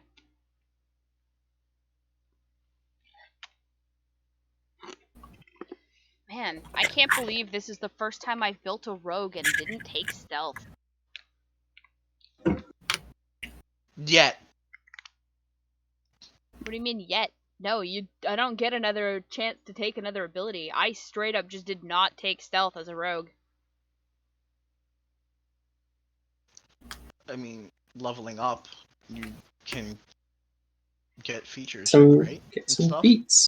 I don't think there is a stealth feat. Nope, there isn't. Oh. Ooh, Except you that take is a whole ass 12. unless you take the skilled feat. Yeah, that would give me something. I'll think about it. Mm-hmm.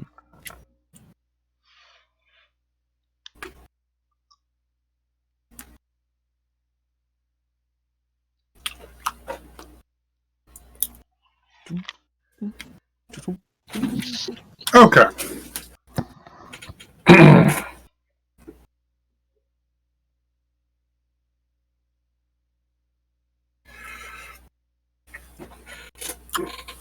You manage to sneak your way down, and you find the old cordon that the police wing had been using to keep it sort of like sequestered from the rest of the village.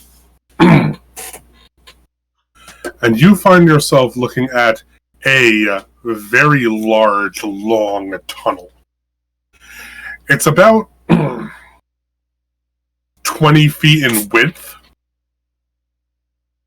but it extends down a couple 100 feet to what you remember to be your eastward. Towards the tower? Mm-hmm.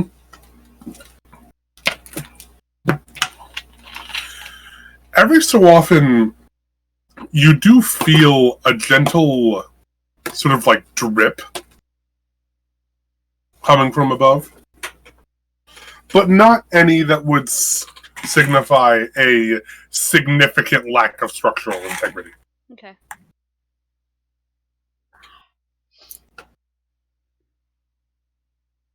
However, as you proceed further down,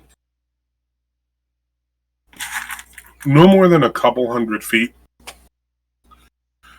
you start to notice that you're reaching the point where the people have hit a wall, and you can see them actively digging with pickaxes and other instruments.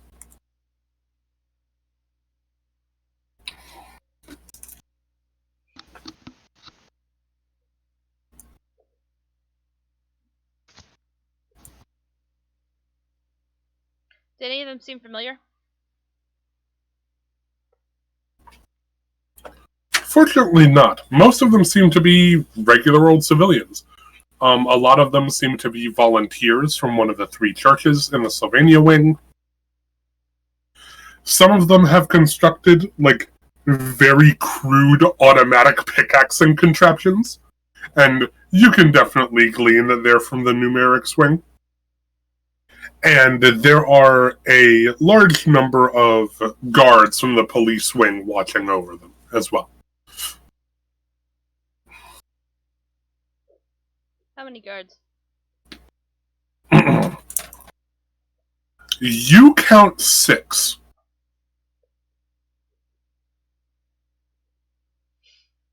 Does it seem like the guards wing has recruited since we left? Because there was quite a few patrols up front. There's now all of these guards down here who are, you know, supervising. There are definitely more guards in the village than you remember there being. However, you don't think that this is from new people getting there, rather than from the police wing recruiting more people from the village. Okay.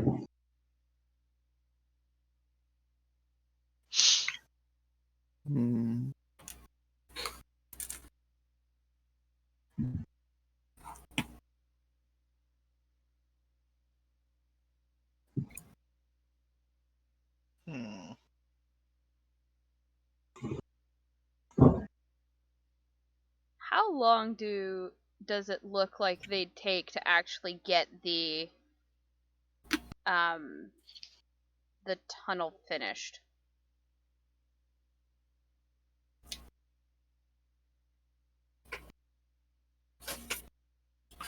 You're not entirely sure. While, yes, the tunnel does seem to be partially collapsed, the ceiling itself seems to be in some relatively good shape. So you're pretty sure that the tunnel itself is intact, and maybe it's just like the walls that have essentially collapsed, and not the ceiling. Okay.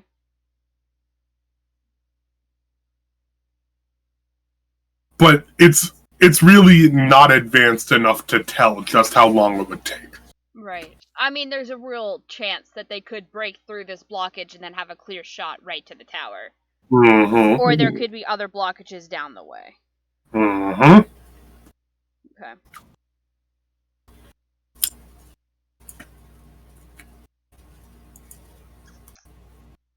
Shit.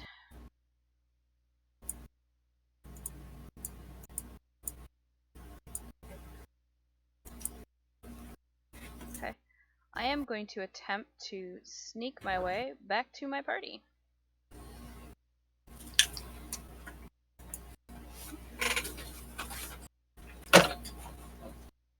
Rescue, what have you guys been up to while she's been up to this?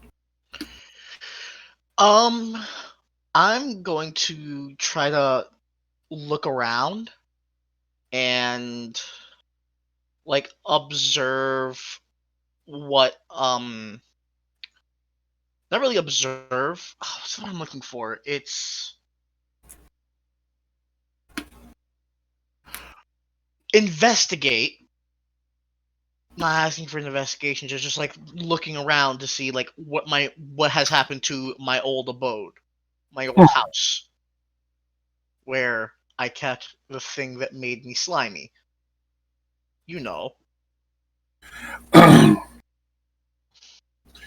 You remember that you sort of like set up your breeding pool in there, like on your own, mostly. It took a very long time, and it was rather expensive to get all the materials brought from Battery Port, where you originally lived, over here to Maddingard. And as such, they don't really know how to disassemble it. So it's still in your room. Bed.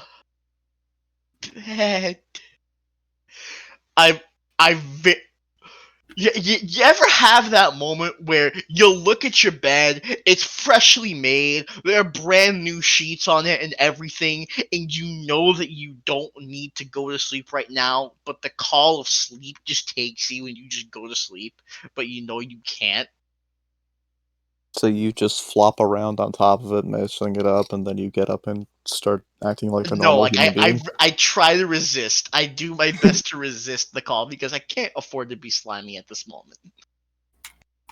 I mean, it Or would can make you? it harder for the guards to get a hold of you. You might leave a slime trail. It might result in you being like a greased up pig. Both compelling arguments.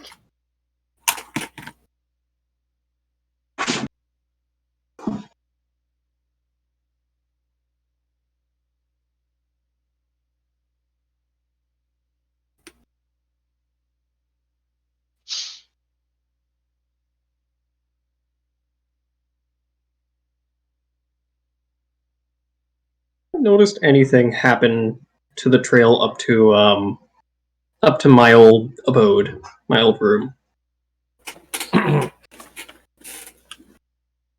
Fortunately, it seems relatively unobstructed, and they have not made any changes to your quarters. Wonderful. It doesn't seem like they would have any reason to go up there. If we need any hiding spot, perhaps this would be a good spot. I probably would have let the party know before everyone split.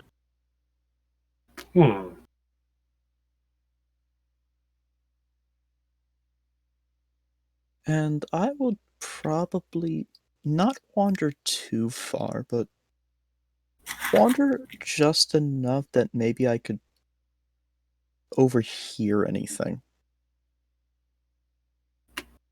Other than the clicking and clacking and smacking that is below us.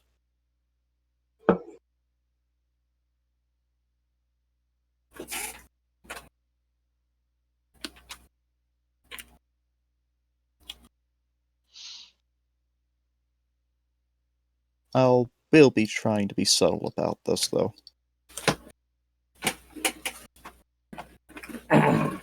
It does seem like many people from the ACES wing are still doing their like daily kitchen thing, especially for the workers. Those who've been working on the tunnels seem to have their own tables sort of set aside, and it looks like from their eating habits, they get first pick on food.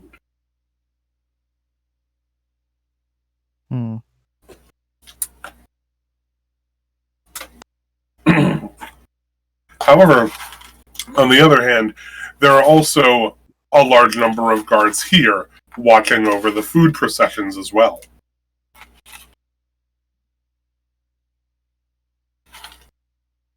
Which is something that specifically was not the case before.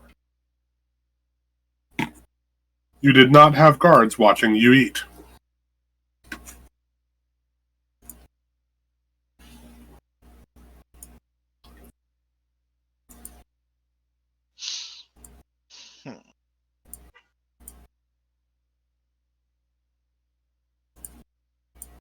Do I hear anything out of the ordinary in terms of workers' gossip or anything?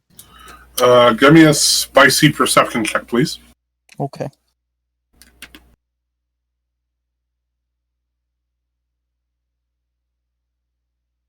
That is a 19.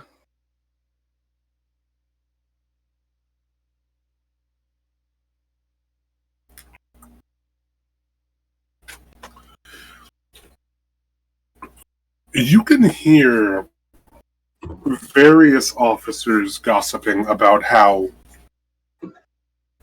this project seems really rushed.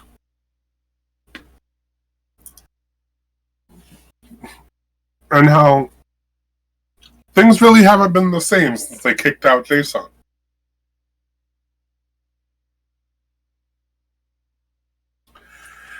As for the workers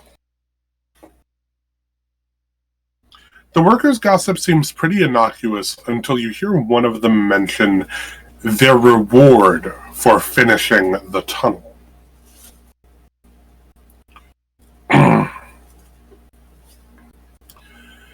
One of them specifically mentions returning to the great city.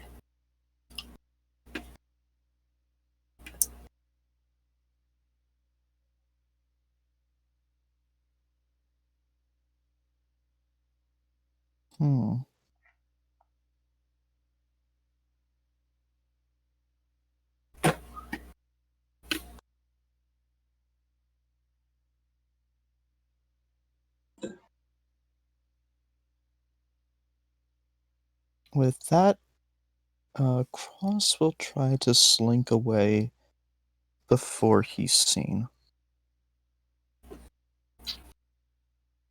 Wonderful. So you guys regroup.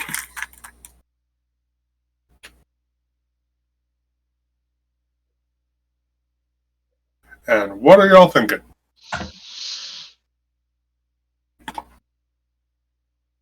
Bed. Bed. Well, I found some information. Oh, do tell. They... Well, at least the guys that I was listening to seemed a bit disheartened that things seem to have changed ever since you left. And the workers were talking about some sort of reward. Something about seeing this great city at the end of the tunnel.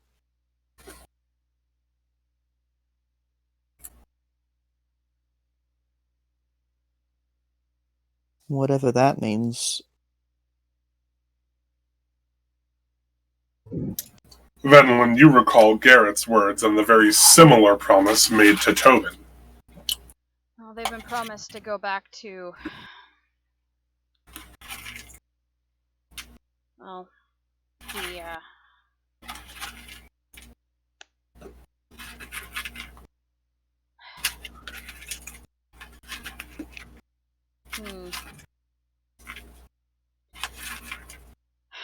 They're going back up topside. Which means that it's either going to be... How do I describe this? It's going to be likely filled with vampires, and they maybe have promised that they'll be safe, but I don't think that's going to be the case.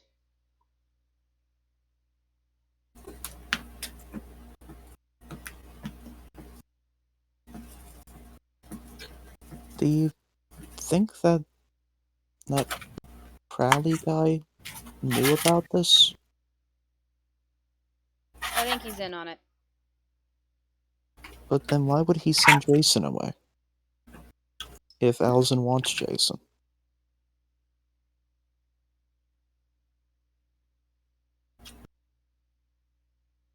I'm not sure. Very good point.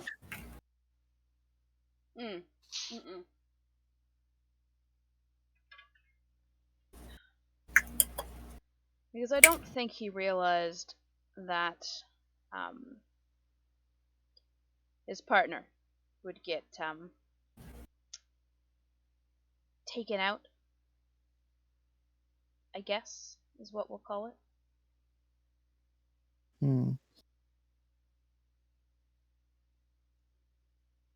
But I'm not sure. I don't,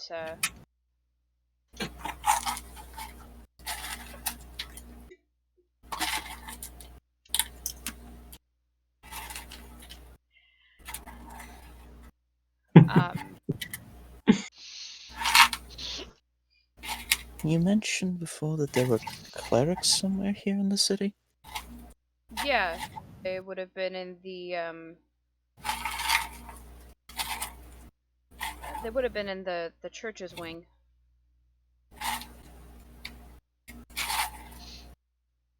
Do you think maybe we should try and get some word to them?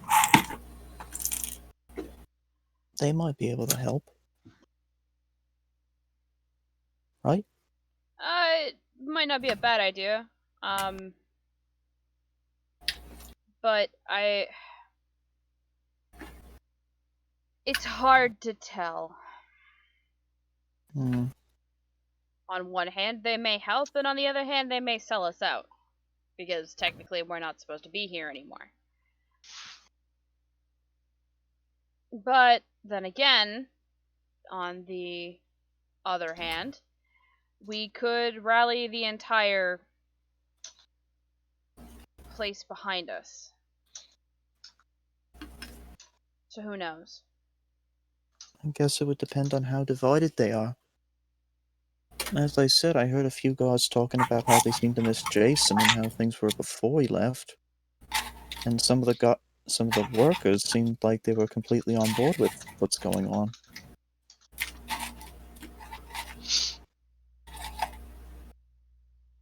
Yeah. It's hard to tell. Stuff like this kind of falls under the idea of, I guess, to use a phrase, indoctrination, where they firmly believe that which they're involved with. But it's a hard line to walk, and even a harder line to determine. Kind of like how, even though everybody wanted Jason to stay, because Crowley said he had to go, everyone kind of agreed with him. Exactly. It is at this point Raoul will make his way back to the party. Are you covered in breeding pool slime? No, I have a jar full of it. What's that weird smell?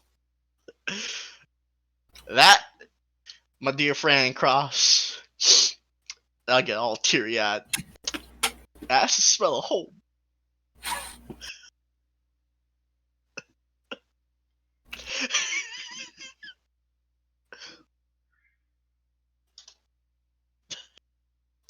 So, what y'all learn? Nothing much, and unfortunately not much useful.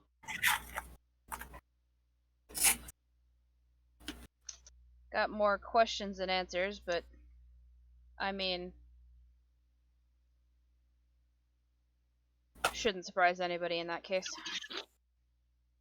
However, if there is any reason that we should be staying here over the course of a night, it seems that my old quarters have been untouched. As I believe that due to the fact that they think that I am gone, they have no reason to check there.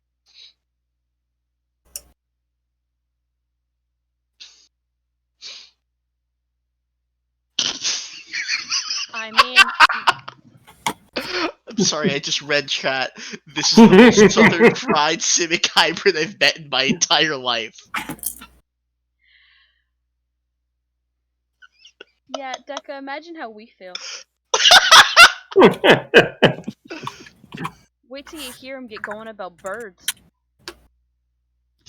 But you You mentioned that they were still digging, though, right? Yeah, the only problem is I'm not sure if they're within finding their way to where they need to be, or if they're still maybe weeks, if not months, away from breaking through the blockage. They could break through in the next 15 minutes, or they could be waiting for another 32 days. It's hard to tell. I mean, I never went down there.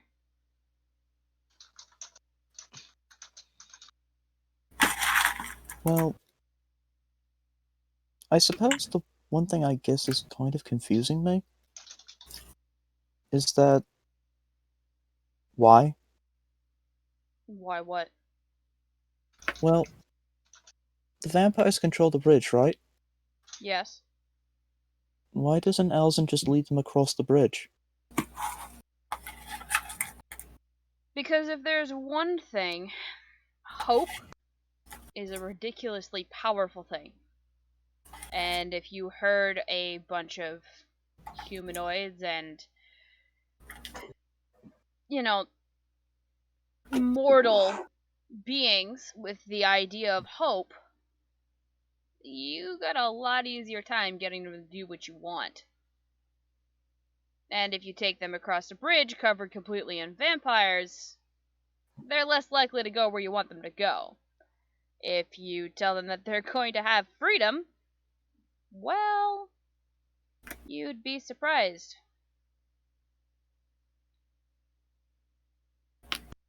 Hmm. I mean, I hope that all kind of made sense. No, I guess it makes sense in a weird catharsis sort of way. I mean, to be honest, it's not great either way. Hmm.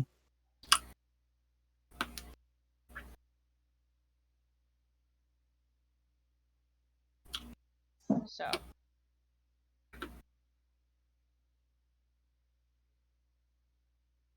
Hmm.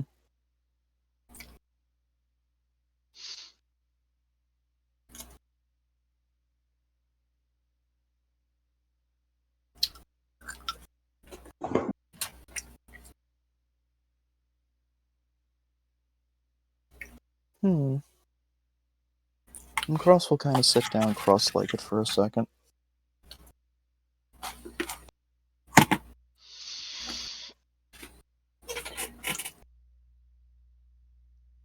Got a lot of questions and not a lot of answers. And if we go ask, can't really get those answers because none of us are actually supposed to be here. Mm-hmm. Maybe... What if we cross the bridge? I'm sorry, what now? You want us to go across the bridge to the tower. Well, I know it kind of sounds stupid, but if everything with Jason seems to be pointing to the tower, there have to be answers there. Are we And even ready to go there? It is the most direct point. if we take the bridge, we might be even able to beat Alzen there. And whatever he's after there. That's true. The Mm. only problem is that the only thing we know for sure that they want is Jason. And I don't know, taking him directly to where they want him to be seems like a bad idea. However, you know what? It'd be the last place they check. It would be. We would have the element of surprise. What, the closer we are to danger, the further we are from harm? Well, no, I mean, we stand a greater chance at overthrowing and or killing whoever it is if we make the first move. And they don't see us coming. It's not often you can get the drop on a vampire anyway. And to get a drop on a vampire this old, would be a hell of a bro to their hierarchy.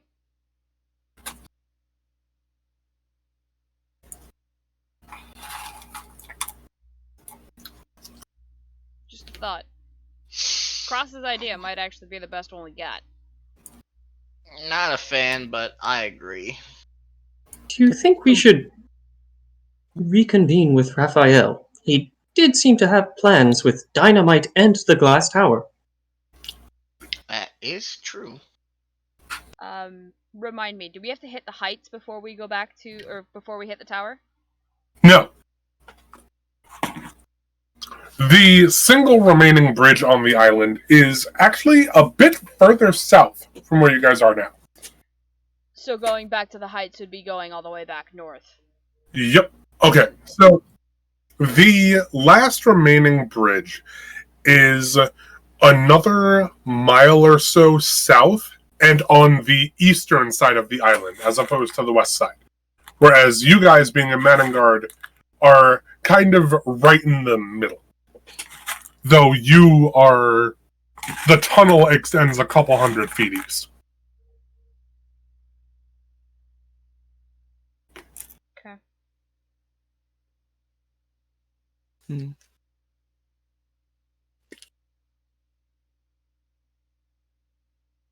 Either way, by the looks of it, it seems like the people here are currently safe, at least. So long as they haven't finished the tunnel yet. That's true. Well, at least that might be a burden off of our heads. As you guys are having this conversation, you guys see a large convocation of people who seem to be wearing some, very old-looking robes, emerging from the Sylvania wing and walking through the plaza towards the cordon, heading downstairs. They seem to be adorned in a series of tassels and old bones and other sorts of odd ends. And they seem the closest thing to a mage's robes that you could get in a place like this. I take it they're not reminiscent of what the clerics wore from when we lived here. Mm-mm. However, they do look familiar. You do remember that whenever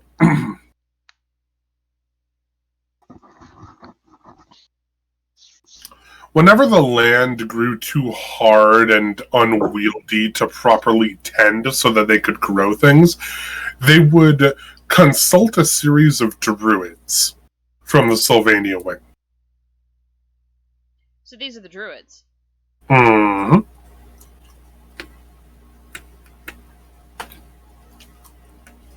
What in the world are they doing?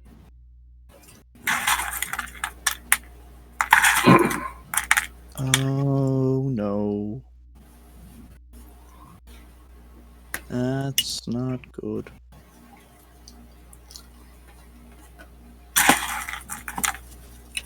What's that, Lassie? Jason fell down a well? Ain't nobody getting him out of there, let's be honest. That man falls down a well, he's stuck. That's it.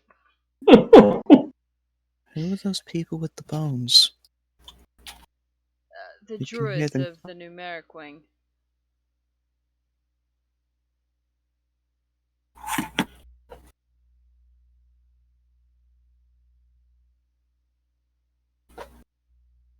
Sylvania wing? That's the one.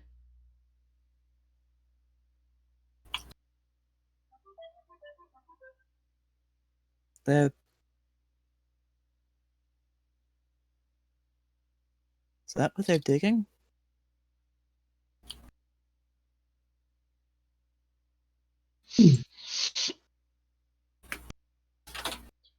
Yeah. Well, they're digging underneath the... It's kind of going underneath the city.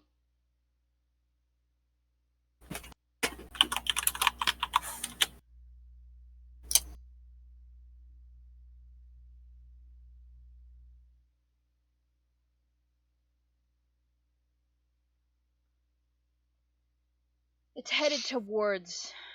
It is definitely headed towards the tower. Hmm. There's no ifs, ands, or buts about that.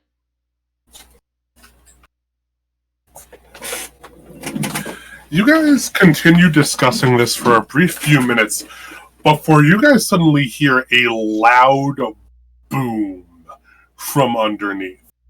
It doesn't sound like an explosion. Rather, it sounds like a large mass shifting all at once. Oh dear. As though you just heard something very large move out of someplace, become displaced, and fall to the ground with a loud thud. So remember when I said that they could have gotten through in 15 minutes or 32 days? Hmm. I think they got through in 15 minutes.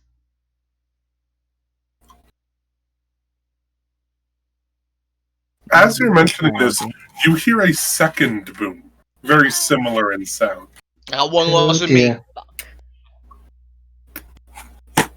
Ralakan, you've been with us the entire time. The first one wasn't you.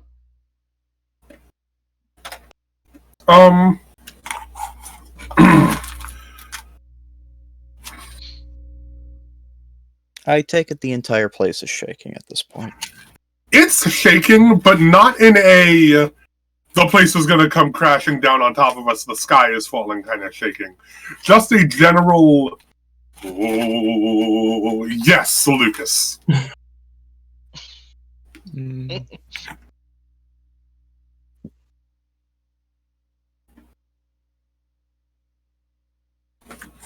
You're not sure what those guys in robes are doing, but it's gotta be something.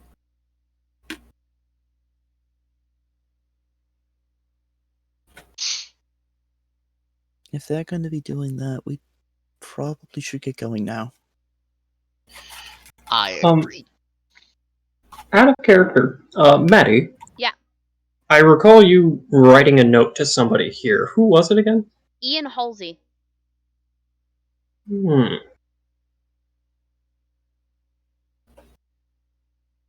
But he's in the guards wing, and as much as that she would is like to, true. and as much as she would like to say that she trusts him, she really has no idea how much she can trust him. Because in this economy, you keep your job or your family starves. Yep. Mm-hmm. And even if you can trust him, probably everybody else there you can't. Exactly.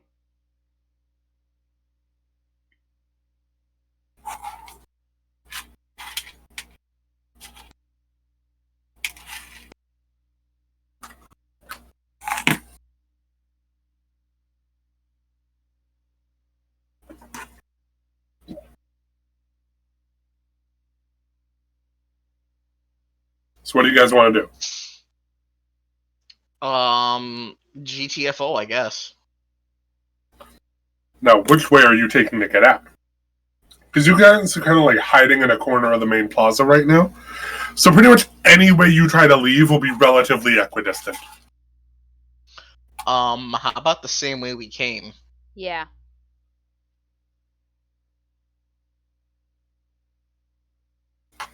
I don't trust Ralakan's slime would get him through the small tunnel. We're taking the slime. We are taking the slime, But why does it I don't smell blame you. weird? I am a very particular simic hybrid. I require very particular nutrients in the pool in order to exfoliate properly. With the puddings and the poppins, and you know what I'm talking about. Did you submerge yourself in said pool? No. Okay. She is just going to reach out and gently put her hand on your shoulder and just very quietly say, if this gets us caught by a predator, I will kill you myself. Sound fair? Good. Because it smells weird, and things tend to start investigating when things smell weird. Relax, I'm not gonna carry it with me all the way. If it's anything, maybe we can set up a bucket of that and over Crowley's door? Oh my god, I love that idea, and I kind of want to do it before we leave, but we really should get out of here because... Yeah, let's go. Yeah. Let's go. The druids are earth-shaping, which may or may not make things worse and or better for them. Yep. Yes. Yeah, it's time to go. Mhm. Let's go. We Yep. need to get to that tower before they do. Understood. You guys take the secret exit before Jason's chambers. And you go to push on the stone slab that you've put to cover it, only to find that you're meeting some resistance. First slab.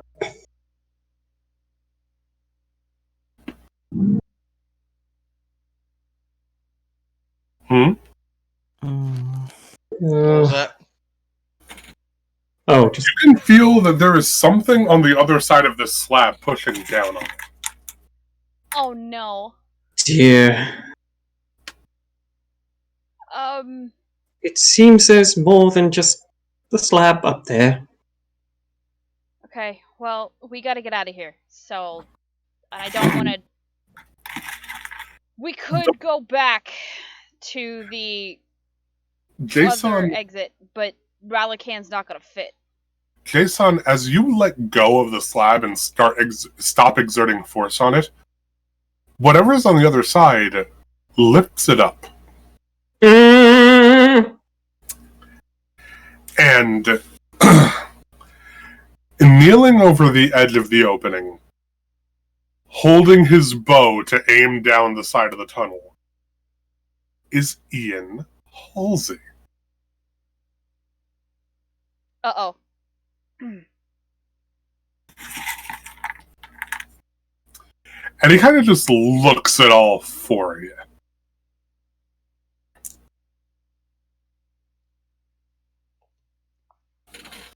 Ian? Hi. Hi. We were just leaving. He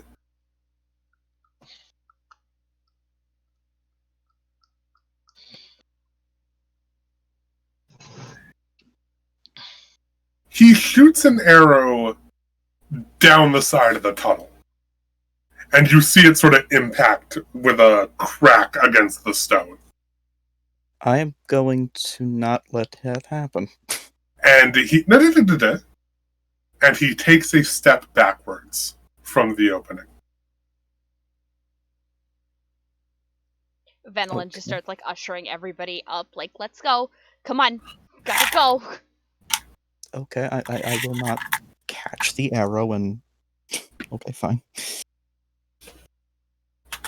Once you guys are all out, that's hilarious. Once you guys are all out, he fires another 2 arrows down there.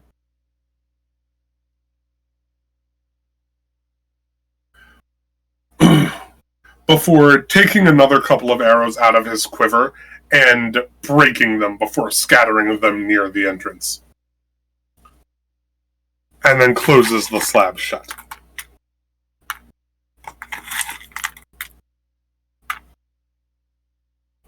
My dude.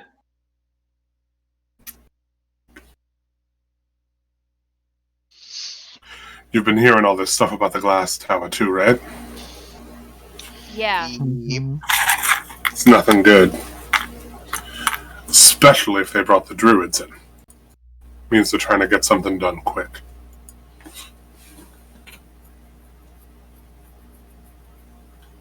Yeah, that's what we're concerned about. Mhm. Do me a favor then. And he kind of just winces a little bit and turns his cheek towards you. Make it look like we fought our way out. Hmm. Are you gonna tell him about the vampires? Sorry, the what? Alson is a vampire. Yeah, you knew that?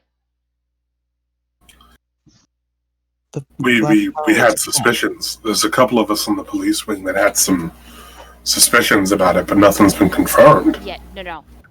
Constant is a vampire. The- Cassidy is a vampire. Cross, what are you trying to say? They're leading everybody to the glass tower to kill them. Yeah, that's the other thing. Pretty sure that's what they're doing. They're gonna turn Madengard into a feeding source. But that don't make no sense. The only reason he was here was to get your buddy here.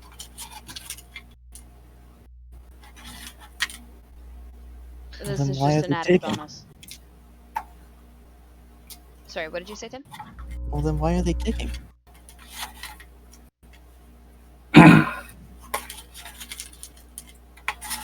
Beats the hell out of me. Ian, you gotta get your family out of here. Your family's gotta go, man. You got someplace we can go? The Heights. My family home. You'll be safe there. I can give you access to the the 4th and the 5th floor. That used to be my family's. That was my the family's. that was the 66 building, right? Yeah. Hmm. Get there.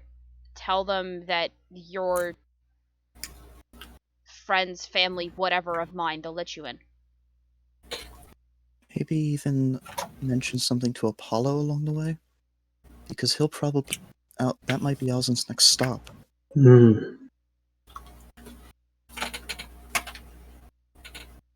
Okay, I'll send word. I'll try and get him out tonight. There is another way out of the city. Yeah, East Hattie Hole, right? Yeah. Hmm. If this one doesn't work for you, use that one. He nods and gives you a big hug. He's kind of a teddy bear. Yeah, she hugs him back. He's like, do me a favor. Don't get yourselves killed. It's not in the cards. Not yet.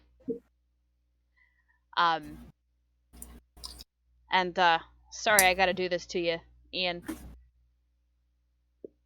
Mm-hmm.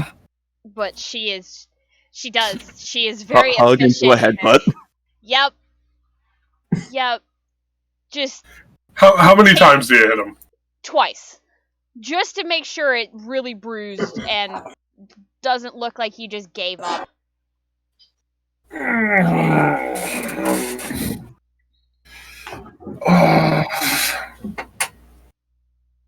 you quite alright? Mm-hmm. Oh, Van. I think that hurt me just about as much as it hurt you. God, man, why Remember is she... that time we were sparring and he asked me if we were still okay? And I said, depending on how hard she hit me. Yep. Mm-hmm. Did I pass that threshold? Because if I did, I'm really sorry. Don't worry, I'll get you back. Okay, sounds good. Get the hell out of here. I can't believe you just fucking Hawkeye lined me, you fucking bastard.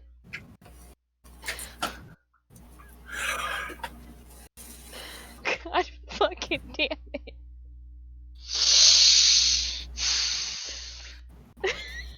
Yeah. Mental recalibration, it's fine. Yeah, and she'll just make sure everybody is, like, we're on our way, and we're gone as soon as everybody's loaded into the cart. Okay. Thanks for giving me a heart attack.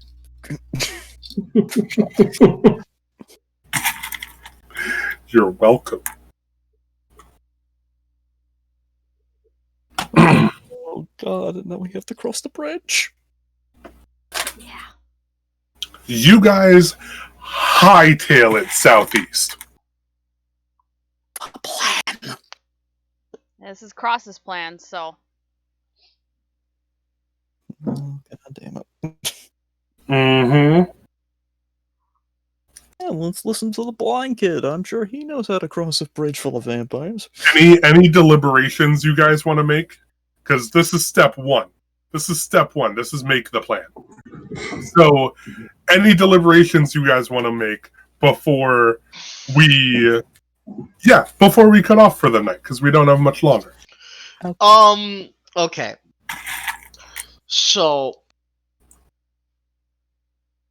I don't think we have enough materials to properly besiege the glass tower.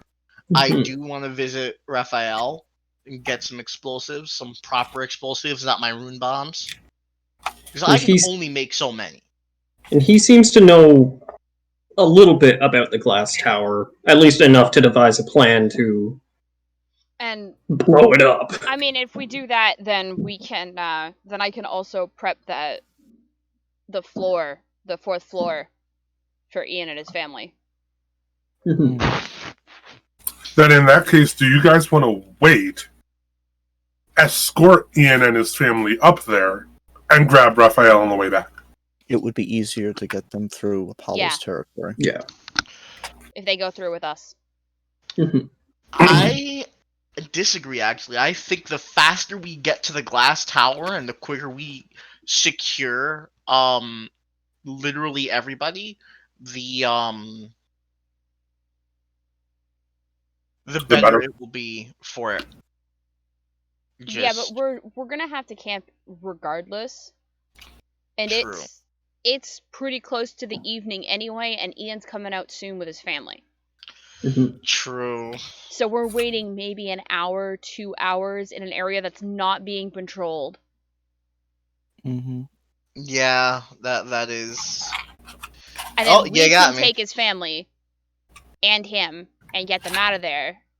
And then they get safe passage to the heights, where we have to go anyway to go get Raphael. Yeah, you got me. Let's that actually escort. makes a lot more sense than my stupid plan. Escort. We're still gonna do your stupid plan. We're just not doing it immediately. Just we are now doing prep the a little escort bit. mission. My plan was get help with the bridge. Well, we're getting help with the bridge. Because we're going to get Raphael. Get help! Get help! So, yeah. So I think that's what we'll do. We'll wait around for Ian and his family. Like, we'll head down the road a little bit. And then, wait for them, because they'll come up to us anyway. Pick them up, take them as far as we can go in a day. For the rest of the day. Which should take us back to Apollo's camp. And then, or at least the inn where we have, good standing reputation. And then we continue on to the heights. Yep. We got ourselves a plan. Alright, we have a plant. We have the big thing. We have a pant. And next week will come step 2, executing the plan. Yay! And that is going to do it for tonight. This is, I'm very glad that we got to end this on not necessarily a cliffhanger, but definitely with some very clear insights on what the hell we're going to do next time. Oh, yeah. Indeed. Now, what was that, Spaz? I know, I just said indeed. Fair enough. Anyways, as always, we want to thank our sponsors. Firstly, D&D Beyond. That's D, the letter N, D, Beyond.com. Massive repository of all things 5e. Very cheap subscription that allows you to access homebrews and stuff like that. And several days a week, we also use its Twitch overlay for some of our campaigns as well. Oh, wait, no, we didn't. I keep forgetting. We dropped that for Streamlabs. Yep. Ooh, I'm sorry. Still, D&D Beyond's pretty freaking great. As well as Lucky Dice Cafe and Liquor Express. If you're looking for a good tabletop experience in the Huntsville, Alabama area, please check out those 2 locations and make an appointment for a live game with our head DM, Heath, who, speaking of, will be DMing the Troubleshooters this coming Monday. A nice little new campaign of his set in the 1920s, correct? Yes. 20s? Roaring 20s? Yeah, 20s. Roaring 20s. Magic in the Roaring 20s. Sounds fun. Sounds amazing.